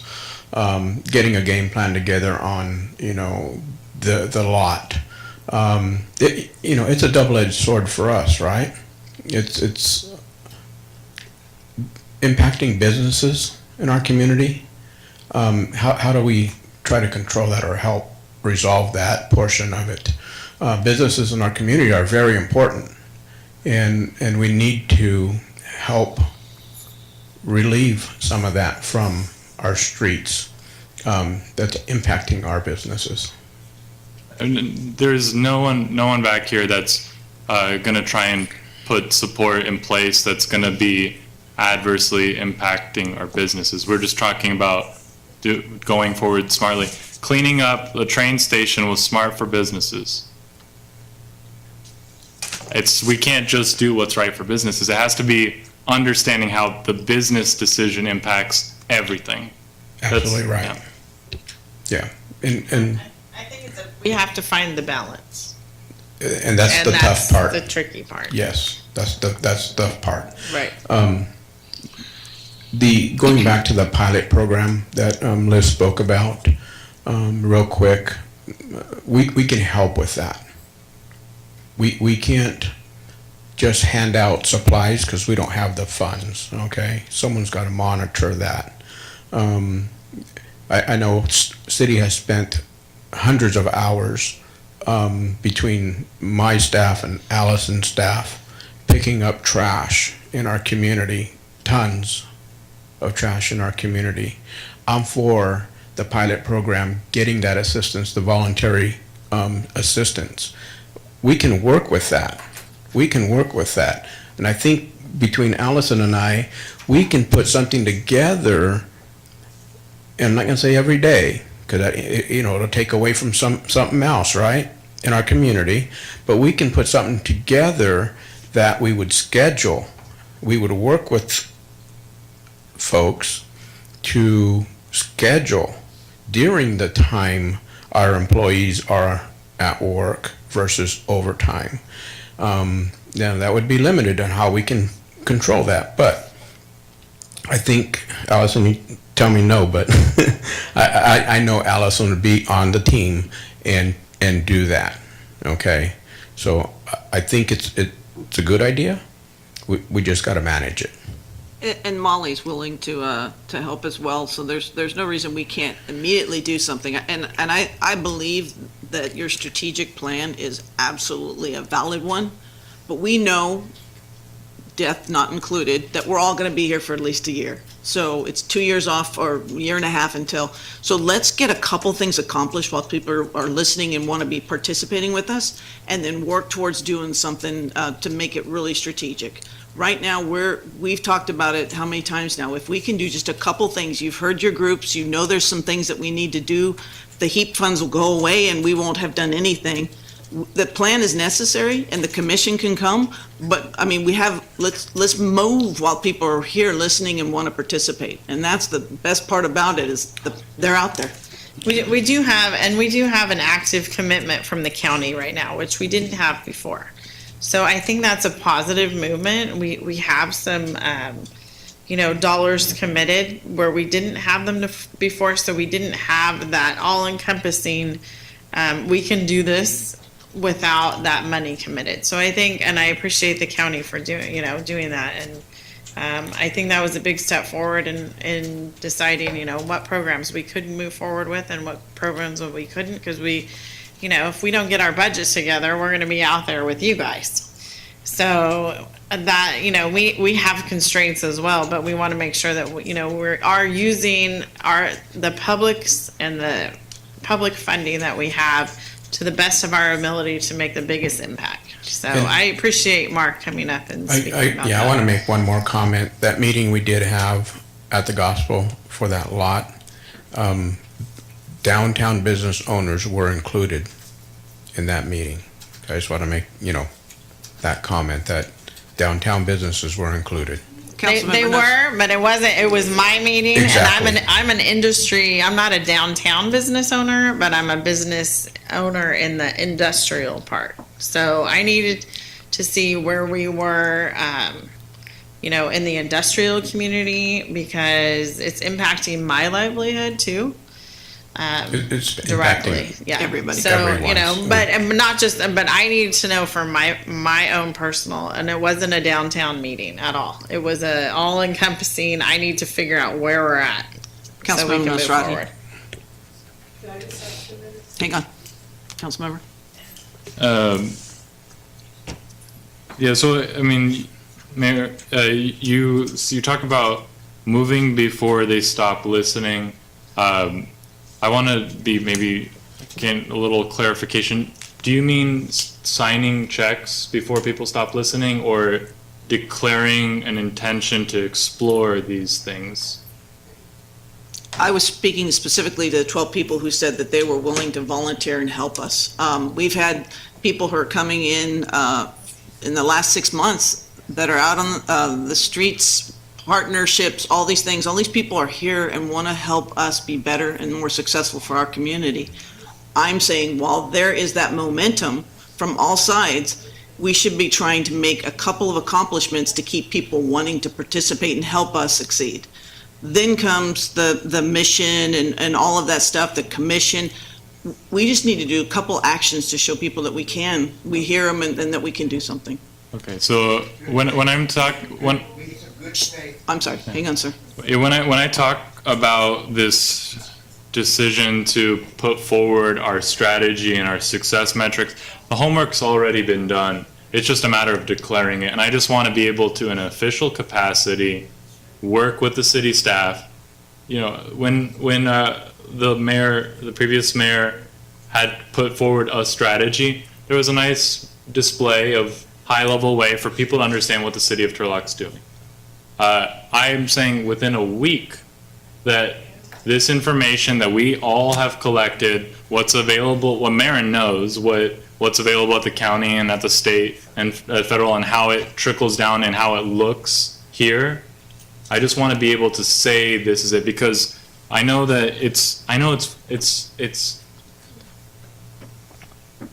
really desirable for us to just take a step forward with something real and substantial, something like a pilot program like this, and I want to support that. And there's nothing that's going to keep us from doing that with 1 week of time where I can work, where I'm given the approval to work with our staff to put something out as a city with a declaration that this is what we're doing. And then, because we're not in a place right now where we're going to be making any promises for dollars, correct? Correct. Okay. So there's nothing that I'm slowing down. This is going to happen before our next, before the next meeting. Make our mission statement, our goals, identify some of the success metrics that we will be tracking in some of these efforts. I already have what I believe is in alignment with each of these separate ad hocs as well as my own, the things that we can do, and I want to work with anyone that will allow it in a matter of a week and put it out. And then, because I personally do not listen to leaders that don't have vision. I don't think that's wise. So if we're just going to act without that end goal, that will lead us down the same path as our previous actions, where we said, the parks look dirty. Let's do something. And we didn't track our progress and know, did that work? Did it do anything good, or did we spend a lot of money? Did we spend staff time? And did it accomplish anything beneficial? We don't know. The county's ear, they're still going to be listening to us in a week. There's nothing that's, I'm not saying let's not get to the point where we're going to ask for money soon. I want to ask for money to approve that pilot program. I want to ask for money to approve some sort of temporary shelter unit for those that need the temporary shelter with a long-term strategy and vision. Before we sign checks for these things, we have to know how we're going to be measuring that success. Otherwise, it's very hard for me to support it. Yeah, and the meeting where this recommendation was brought forward with Turlock Gospel and the people that were included in it was done in a way that best efforts, whatever you could do. You knew the people that could get things done. You knew some of the key players, but we didn't bring it into a public discussion with those people all being in a city council meeting where we're having it. We did that Turlock Gospel Mission where it wasn't open to the public, and I think that's that's. I just want an opportunity to make sure that we're increasing that transparency before we're making those kinds of recommendations. Vice Mayor? It wasn't an ad hoc meeting. Vice This was Mayor. my meeting. Personal All right. Yeah. Vice Mayor? I just one thing I want to add. I was at a Stancock meeting last night, and they we just found the state has just released some more funds. Stanislaus County is going to be, hopefully, we're looking at $6.4 million that's going to be addressed for affordable housing. But we need to have project ready. We can't just say, yeah, we might be interested in this money. We need to be set up and ready to go. And so I understand that you want to be prepared for the future and you want to look at what's coming down the road. But while we're doing that, we could foreseeably lose out on some potential money that could be used to solve some of the issues that we're working on. So with this, I think what we see as a consistency here is that Turlock is owed something. We're of that money that the county has collected, some of it has to be brought down to us to address our needs. We're talking about some of these programs that we want to potentially explore, and we're rushing to potentially get to it. Can we make a decision as a council to request from the county a hold for a period for funding? Why is that? No, it's use or lose. Because the money that's made available by the state, and it's going to go to projects that are ready. It's shovel ready, if you want to use that term. The city's going to have to put together a program and say, we're ready to go, this is what it's going to cost. And we have to be ready to submit that in order to get some of that money. If the other cities in the county beat us to that program, they're ready to go before us, well, we're exploring, the money is no longer available, it's gone. So Councilmember Larson? That's what I'm saying. Oh, I'm okay. Thank you. Okay, sorry. I just want to make sure you're still with us. So we're at a position where we're trying to determine our strategic plan. And does that need to be done in compilation with what we're doing on a daily basis, or does it have to be done first and we can't act upon it? We already know that just those 12 people, nobody's having any exchange of money. We're trying to help. We can put that on the list of things we did that may work or may not work. There's nothing that precludes us from working on a strategic plan and having the narrative lead us where we need to be. At the same time, knowing that there are only times, there's only a certain amount of window to get funding for certain monies, HEAP or whatever the next one is that's coming. And we do need to quantify. I totally agree with you. But we can do that while we're moving forward. And I just know that I see people just saying, just all you have to do is say, I'll help and we'll move forward. Okay, good. And then let's keep bringing it together. We want to set another meeting right now to have the strategic plan, and you want to submit it, and we'll agree. That's awesome. We should, because you've got it. You have it so thorough. I'm impressed. We just need to keep moving and know that the funding is only here for a minute.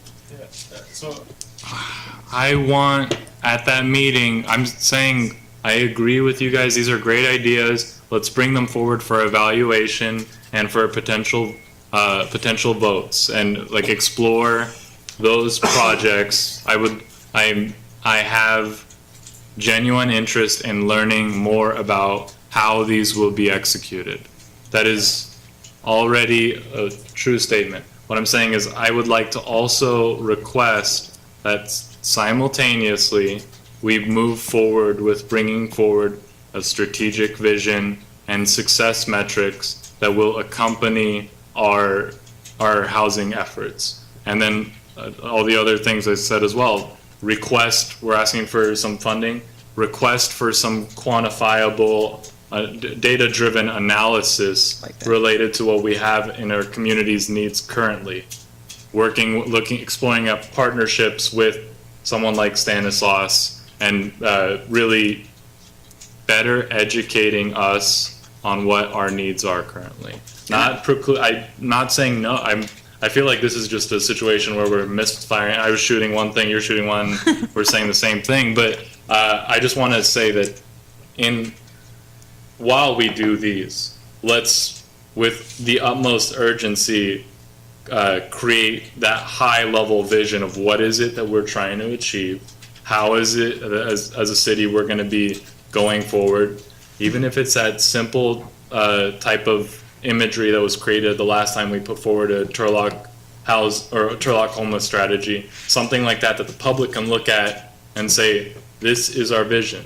This is what we're moving towards. So council, is there any reason that he couldn't do a draft and submit it to each of us and us bring our changes to the next whatever meeting? That's not a violation? No, as long as you don't make any decisions before then. Right, you keep your changes to yourself or additions or deletions, but if you're willing, you sound like you already have it pretty much ready to go. The other thing is, in reference to the people who stood up, we don't have to approve it all. They can do it all on their own. We're just, if one of us wants to help, that's different, but we don't have to stop that. That's a done deal. And Molly, on Monday, we'll talk. I just have one thing I want to Can you just come up here real quick? Less than 3 minutes, Liz. Okay, Mike. Thank you. First, I want to say it's just awful that I think that Jason, Robert, and me should have been in the meeting that you guys had about the mission and everything that you guys are talking about, that tent thing. Nobody's going to stay at the tent thing. I'm telling you that right now. It's not going to work there. One, it's going to be too hot, like they're saying.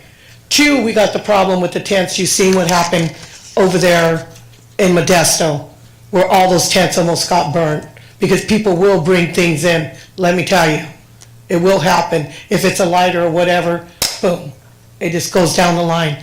We've been looking at buildings. There's a store on Main Street, La Pera? And then also there's a recycling building on C Street that has not been used. The guy says he'll rent it for $1,000, which is a recycling place where the homeless would like to do recycling that we can check out. You know, those are areas that we can check out for a place for them. So please don't jump into the mission, because one, they don't like the policing like that. We have to police our own people. That's just the way it is. The rules and the things that the people been there, they've been hurt. Things happen, that's why they are kind of block us out of the meeting, because we know and we can bring the people up. They said every one person would come up and they would tell you what's really going on that none of you know about. And we brought this up before. So why would you want to put them somewhere they don't want to be? Think about it. If they really wanted to be there, even the women would be there now. They have empty beds, but they'd rather sleep in the streets. We're trying to do something that they can bring their families, they can bring everybody in and feel at home and not walking on eggshells. Somebody telling you, you have to do this. If you don't do this, you're not taking a shower. If you don't do that, you're not going to get this. You're getting kicked out. You know, they don't want to hear that. They've been abused enough. They want a place that they can really say that that's their place. Until you guys, that's why we were opening we were going to call it a drop-in center. Helping Hands Drop-In Center. They can drop in there, because nobody really wants to go to the Hands. The ones that get to go there are the ones that didn't get kicked out. They're right around the corner from them. They all got kicked out because they're right there, a block from there, so they don't get to eat. We want to give them real breakfast, real lunches, real dinners. We want to love on them. We want to do classes, AA, NA, Bible studies if they want them, movie nights, game nights, work days, so that we don't have them singing at the park. We're trying to get them away from the park so the community can go out to the park, and then when they really want to go to the park, hey, I'm just coming to kick back, because today I feel like it. But that's all we're asking. Give them hope. Don't take the hope that you've seen today, because they're already texting, when is this going to happen? They're ready now. Thank you, Liz. Thank you. Okay, we weren't supposed to open it back up. I know that you haven't spoken yet, so please, and then we're going to close this. Just 60 seconds real quick. You bet. To comment, I have Andrew's agenda here from his subcommittee review. Trying to pull that up. But both a critique and sort of constructive criticism as well as endorsement. Under recommendations, you wrote, request to decide city resources through staff time or contracted services in aiding the facilitation of homeless subcommittee meetings. So what we're doing here is precisely that, and that's an element that I'd like to see built upon, is that these subcommittee meetings happen at a time and in an evening hour that allows for maximum participation from the community.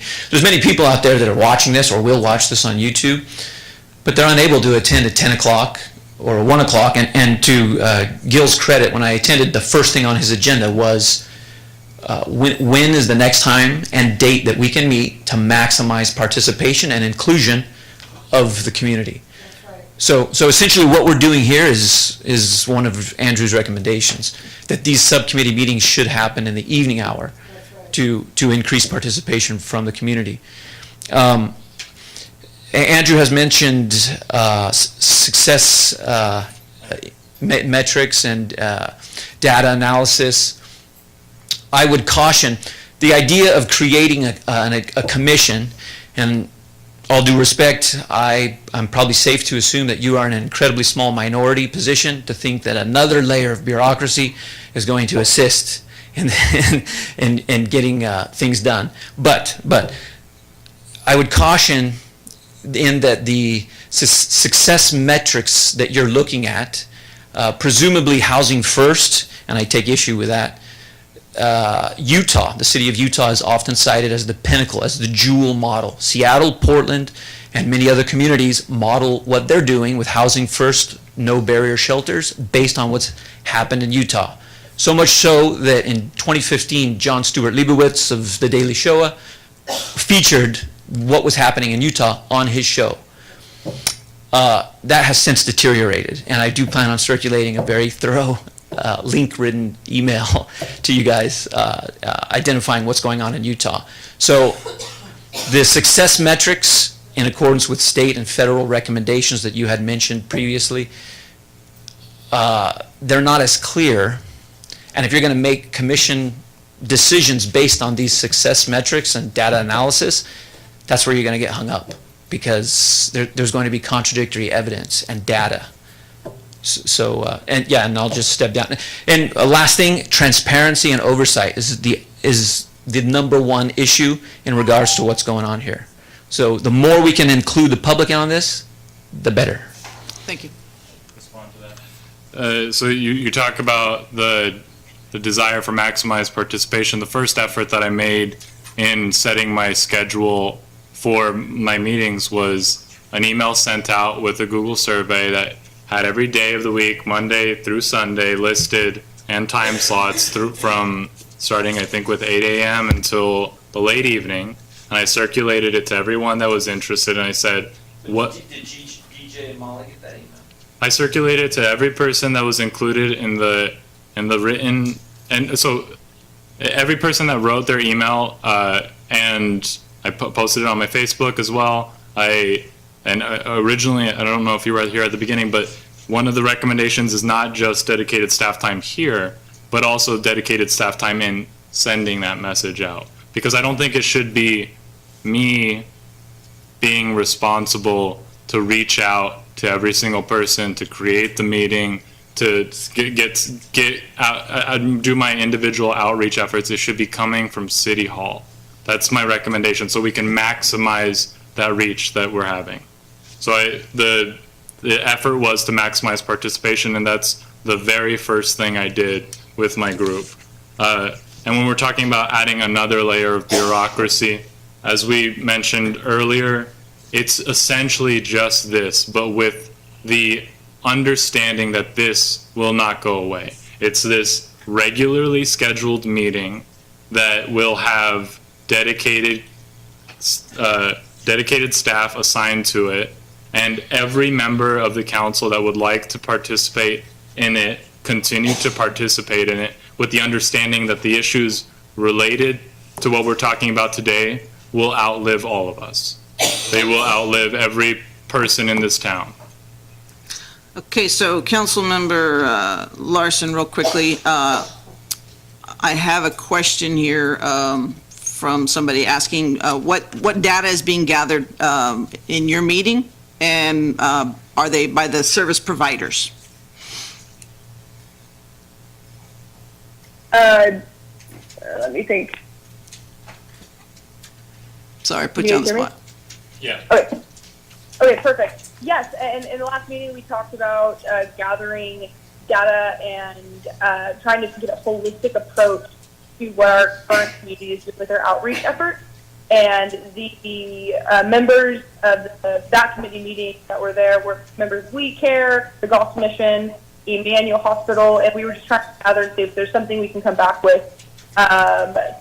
Your picture, we do have a time count, we talked about that, but that's more of a baseline. We know that that's the number we have currently, but I would bet a lot of money that the number is a lot larger than that, like how we engage with. So that's kind of I think it's really important to start with data, especially when we're talking about engagement and outreach, and so that's currently what we're going to be coming back to at our next meeting. But any additional data collection, that's really what the end goal is, to have a really holistic approach to that. Okay, thank you so much for that. I definitely have closed the. Could I just also, there was Sure. other thing related to success metrics and the potential complications associated with that. Success metrics that we could track that would very easily allow us to see if we're doing the right thing is the amount of taxpayer dollars spent on these efforts, the amount of affordable houses that are built because there's a definite need for it, the amount of people that are accessing or full utilization of the services available to them. There are things that I've never been in an organization that spends money without understanding how to measure its success. If we're not going to try and identify them because there's potential that we're going to track the wrong thing, then maybe we should be tracking a lot of data points to be able to make smart decisions. So what I've gleaned so far, actually, just as a side note, the class from CSU Stanislaus, the Masters in Social Welfare, will be here on Tuesday night and they want to be actively involved in the community and these topics as well, so they'll be here for that, and they may be the perfect group to help us.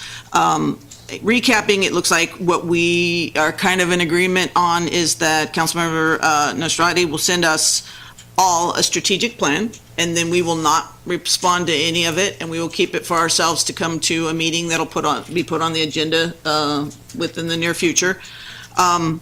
I think one of the things that we'll be able to quantify, obviously, is if there's 200 homeless and then there are 181, then we're doing something successful. But I do believe that we should ask staff to work with county, and they have their layer of quantifiable issues related to how the emergency rooms and the frequent flyers for EMS calls and things of that nature, obviously without the confidentiality issues. But if we can get that number and use those numbers to input into Turlock, that would be helpful for us as well to work towards that. Am I missing something? Start. Mr. City Manager, are you with us? Oh, I'm ever present. I just wanted to make sure that we're not over-promising on staff time. Okay, right. And that's why I was kind of, I don't want to put anybody on the spot, but we'll remind you that I shared with you not long ago a program catalog of the things that the Correct. city does and the resources we commit to it. And as we look forward in our budget process, it's not likely that program catalog is going to get larger in the aggregate. And we're going to provide, obviously we provide staff support, but when we start going off and seeking major commitments or developing new endeavors, intuitively, if you pull the blanket up to cover your chin, it's going to come off your toes if you kick it down to cover your toes. So I'm just saying, as we move forward, let's be mindful of the fact that staff wants to do the best job they can. They want to serve this council, the mayor, and the public, but we have been getting plenty of juice out of the orange in the last few years, and we need to look at what expectations we have at any given time. So presumably it shouldn't be much staff time for the council member who's going to provide us with that. As far as your staff, it will get that and be able to put that on the agenda when it fits in with all of our financial issues.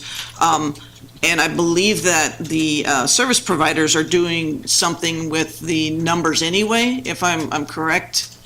So we should be able to correspond with that, and that shouldn't be as much work there. When we're collecting existing data, Sure. that We should be all is, right. to a point, it's okay. If we are creating new information out of data that we find, or we have to go hunt down data that's not conventionally available, it rises to a higher level. And I Correct. just want to make sure that I am aware, that city staff is aware of the expectations and the parameters of this. So far, what's on the table tonight, I think, is within the range of what we can do. But I want to calibrate that carefully with the resources we have now for staff. Understood. I think we want a quantifiable way to define success, right? So, okay. And that may be that class. That may be, helping us. Maybe a number, maybe a percentage. There'll be a lot of things that we should be tracking. This is towards him now, not you. So on the topic of staff time, the things that I'm looking for the commitment from is the ability for staff to be those used in helping facilitate the meetings of our subcommittees, to provide to facilitate in the meeting the administrative stuff, setting it up on the calendar, getting the invites out. If communications come in through there, that they are directing people to the proper thing. So I can just go to someone and say, here's something that I've established. This needs to go out through our proper mechanisms to declare to the public what has recently happened with my housing commission. This is the next meeting, like I've already been doing, but now actually actions coming out of staff where we are gaining max outreach. I keep pointing back to what Mayor Soyseth did, I strategically, I was not in agreement with the things that he put forward. But I do think that he was more effective in messaging to the public what we were doing. So I would ask that we look back at that effort and we identify what was done with staff time, and that we enable that same level of commitment to be able to broadcast what's happening here. And also the thing that's come up by every person, a website, like the dedication to create a website where anyone that wants to know what's happening here can go and put their email in and say, I would like to be added to the newsletter related to these efforts. And is that something that you guys feel that we should be using our resources on? I think we need maybe are you talking about like an intern that can help us facilitate that, or Asking the existing staff that we have to help facilitate that to the capacity, to the best of their capacity. If we're putting hopefully our best foot forward and addressing this crisis, and right now we're not using staff resources to message it, to administer it, to do any press release related stuff, to put together any communications, or all of the stuff that accompanied whatever happened with the previous mayor, or that other cities do when they decide to move forward with this. Right now I'm operating independent of the city on this effort, and then I come back here and I have to tell you all the things that I ran around town trying to scramble together. I'm not working with City Hall. I'm working in City Hall. Vice Mayor? No, I'm just gonna say, one of the complaints I get about our website is not really that user-friendly. So I think it's one of the things we might want to look at as far as the website, is make it a little bit more user-friendly for people that are trying to find information. I can see your point in trying to, have everything located in one spot for them.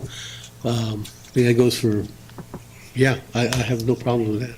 Even if it's just a matter of getting one of the strong social media within one of the departments, we can do some things, but we're gonna have to count on our city manager to tell us where the workload is and if it's possible.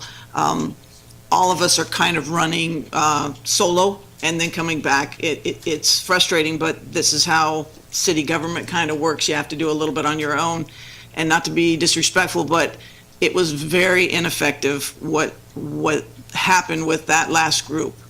When none of us we were all on another planet doing something else. We came back, had this meeting, and none of that came to fruition. So whether it was effective to make that meeting and everybody came there, nothing came of it. So there is some good things to be said for what it could look like, but we also have to understand that we have very few people and potentially less people, so we need to make sure that we're going to be able to do some of this on our own, because that's what public service is. Again, I'm talking about the strategy that was put forward and the way it was executed from the meetings and all that stuff. I'm not going to comment on that. I've already commented plenty, and I thought it was an ineffective effort generally. But I'm just talking about the communications aspect of it.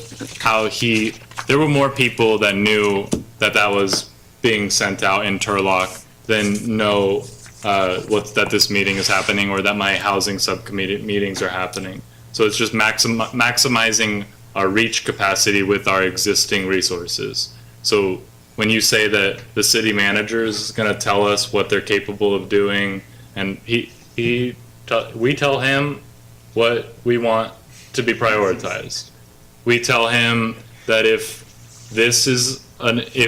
maximum reach for the public for what's happening here is a priority, then it will happen.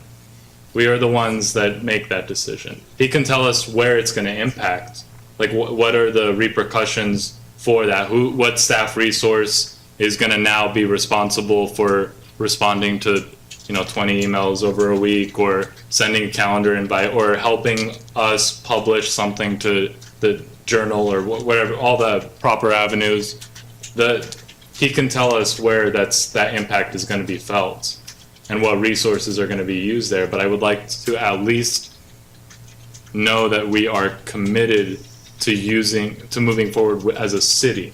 I know like public service is not something where I'm expecting everyone to do my work. I the furthest thing from the truth. I'm saying that we have to work as a city and a council together. This is our office.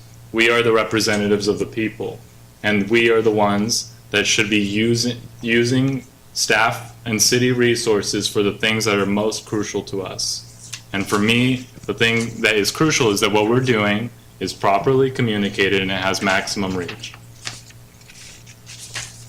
Okay, yes.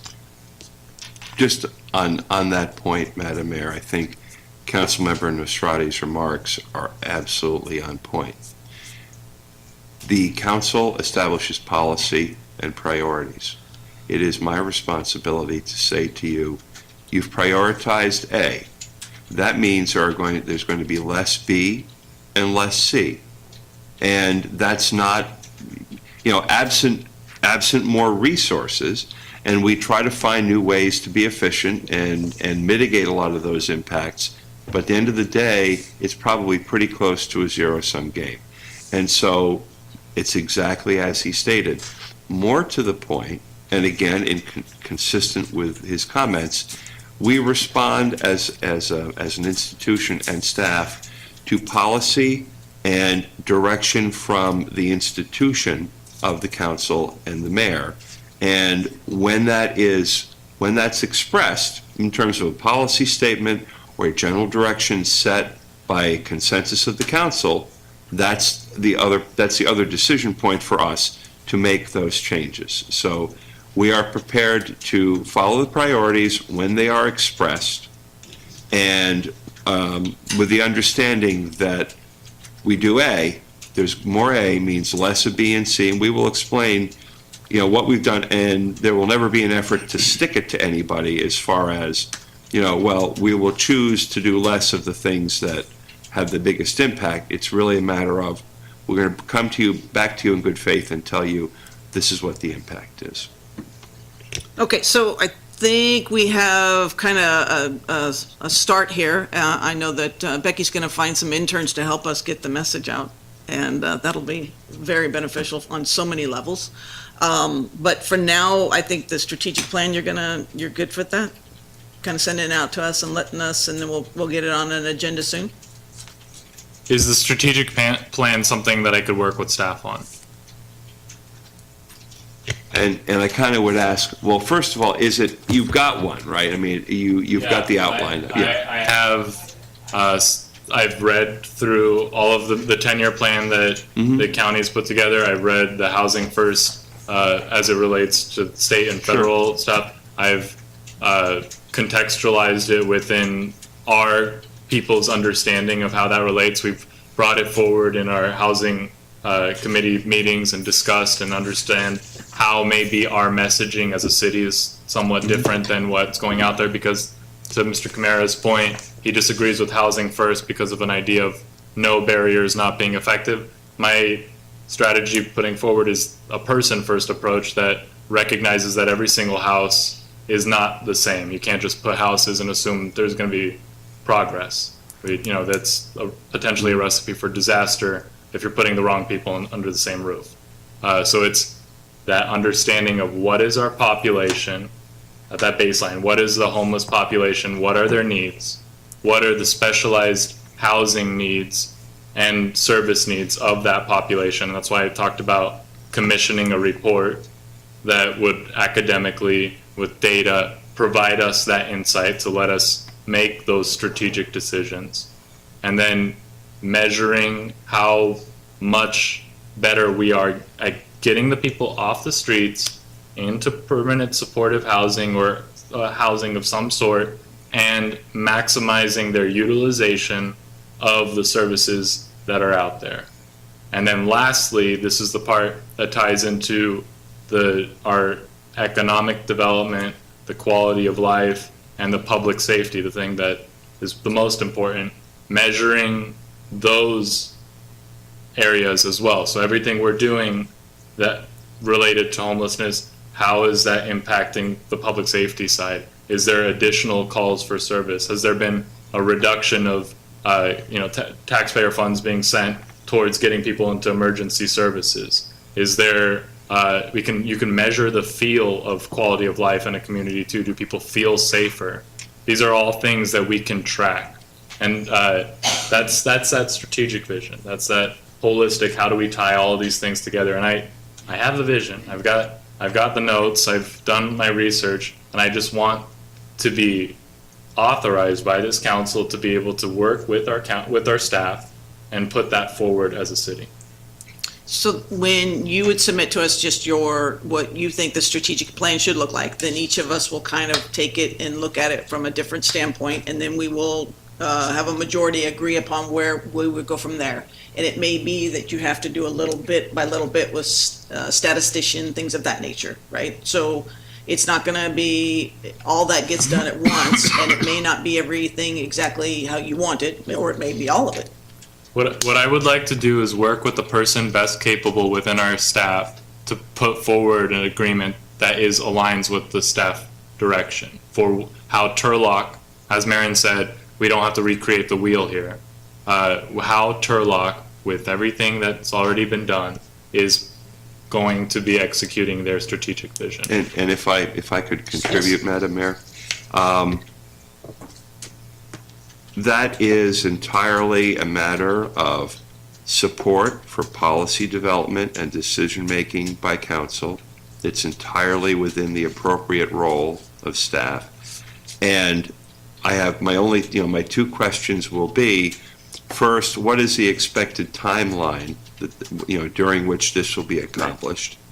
And then the other question would be it's almost a statement that to do this, it's very likely that some other things will be put on hold, but we will try and make it clear to council what exactly has been deferred in order to accept this new priority. So to do a strategic plan and then to find metrics and use numbers and declare whether you've made some changes, that's the secondary. The strategic plan we can talk about, and it shouldn't take much time. Then it's a matter of, okay, now we're in crisis mode, we're trying to finish up the mid-year, we're going into the other budget. Clearly, that's not going to happen all at the same time unless three of you are in agreement that we want to slow down on the budget and work on this. We know we only have so much time, but we can get the strategic plan out and start working towards doing something with that, and whether that's even that class helping with it, who knows? I think county's got a lot of it already done. It won't be as significant, but we can't impose too much if we have some top-heavy things we have to handle. I think my concern is that we're speaking to staff's ability to be able to balance a budget and also support this effort. I'm not sure what the time requirement is, and I would always so what if my motion is that I am able to access and utilize the proper staff resources in developing our strategic vision and success metrics that we will be tracking, so long as the time resources spent does not impact our ability to meet the budgetary needs in a timely manner. The budget is number one. Obviously, we got to stay afloat, but this is number two. There's nothing else more important to the people than this. We got to balance our budget. We've got to make sure everything's set. But when we're talking about the allocation of resources towards this, there's nothing else more important to the community than this. That was my motion. Go ahead. I just had a question. So you want to work with staff first and then send it to us? You don't think that us all looking at what you have right now can put it together without staff's help? I'm just trying to clarify. I would like to work with the staff to put together staff recommendations, work with staff to put forward staff recommendations. So everything I've gotten from my efforts, bringing them in, Maren correcting me where I'm wrong, and then putting forward this vision, these success metrics, so long as it does not interfere with her ability to do those most time-sensitive priorities, yes. And I think this is going in a very positive direction. There's one point I'd like to offer, that as we move forward, when members of council work with city staff under auspices such as this, that work take place through and with the support of the city manager, and that we all understand that.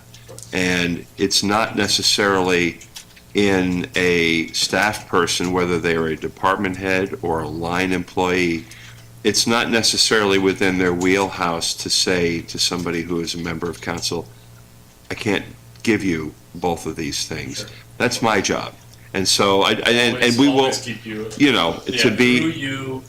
Through you, the proper utilization. That I just wanted, I know that's how you want to do business, but I wanted it to be clear for everybody who's here tonight. So my only thing is I really think, I don't want to go too far down that road. If some of it, you'll have staff working on things, or you'll be working on things, and the majority are saying, no, that one thing we don't want. I think it's most important for us to see the strategic plan and agree upon it, or have a majority agree upon it, and then move forward. And that can happen fairly quickly. That's not that significant. Then when you want to start putting numbers and doing some quantitative and qualitative issues and working with staff, that's totally different. But we have to agree on it first, otherwise it's kind of just. So I've put forward my vision already. I've vocalized it a number of times. Starts with the people, understanding our population as it currently is, those that are homeless and those that are at risk of homelessness. Quantifiably being able to identify what their special needs are within our community. Then it's, the next level is housing element. Tracking the development and housing as it relates to those specific needs, getting those people into the homes. Can you just send it to us though? But we're in a position right now where we can. You send it to us and we'll put it on as a green sheet, and so we can we'll make some discussions on it for another meeting. I mean, hearing it is one thing, seeing it is another. I'm more a visual learner. I can hear you say it, but I really actually need to sit there and look at it and think about that. I may agree with every bit of it, but I don't know if anybody else has learning like me. But if we can all have it and then go forward. So are we making was another one? If there's no motion. No, but is there the intention to make a motion that we move forward with exploration of the Turlock Gospel mission? There's no motions. Is there going to be? It was just a workshop, it wasn't. It was a kind of directives for the. I know, but are we going to management. be using any staff resources to explore that idea further? Not to my knowledge. No. So you're going to do that on your own? Yes. Okay, so no staff, no. Okay. All right, so what's the will of council? Councilmember Larson, how you doing out there? With you guys. All right, good. So, do you have enough to understand what we're looking at, or? I think we've got enough to understand what we're looking at. I just need that commitment. I need the three heads nodding that the staff will proceed in support of the council members' request for the presentation of a draft strategic plan for further consideration by council. Have I adequately stated your intentions? Yeah, and is the idea of reaching out to the county for resources to properly measure the existing and our progress something that we also would like to see brought forward? Was there agreement on that? It's not, I'm asking for. They already have it, Mayor? Yeah, so that shouldn't be that cumbersome. It's not burdensome. Making a request is not burdensome. Okay, so we agree on that as well, then? That's fine. Okay. Okay. So. Great. We're good? Okay, All right, thank you all for coming, and at this time, we'll be adjourned. How long have we been sitting? Too long. I don't think I can get up. I can't get up.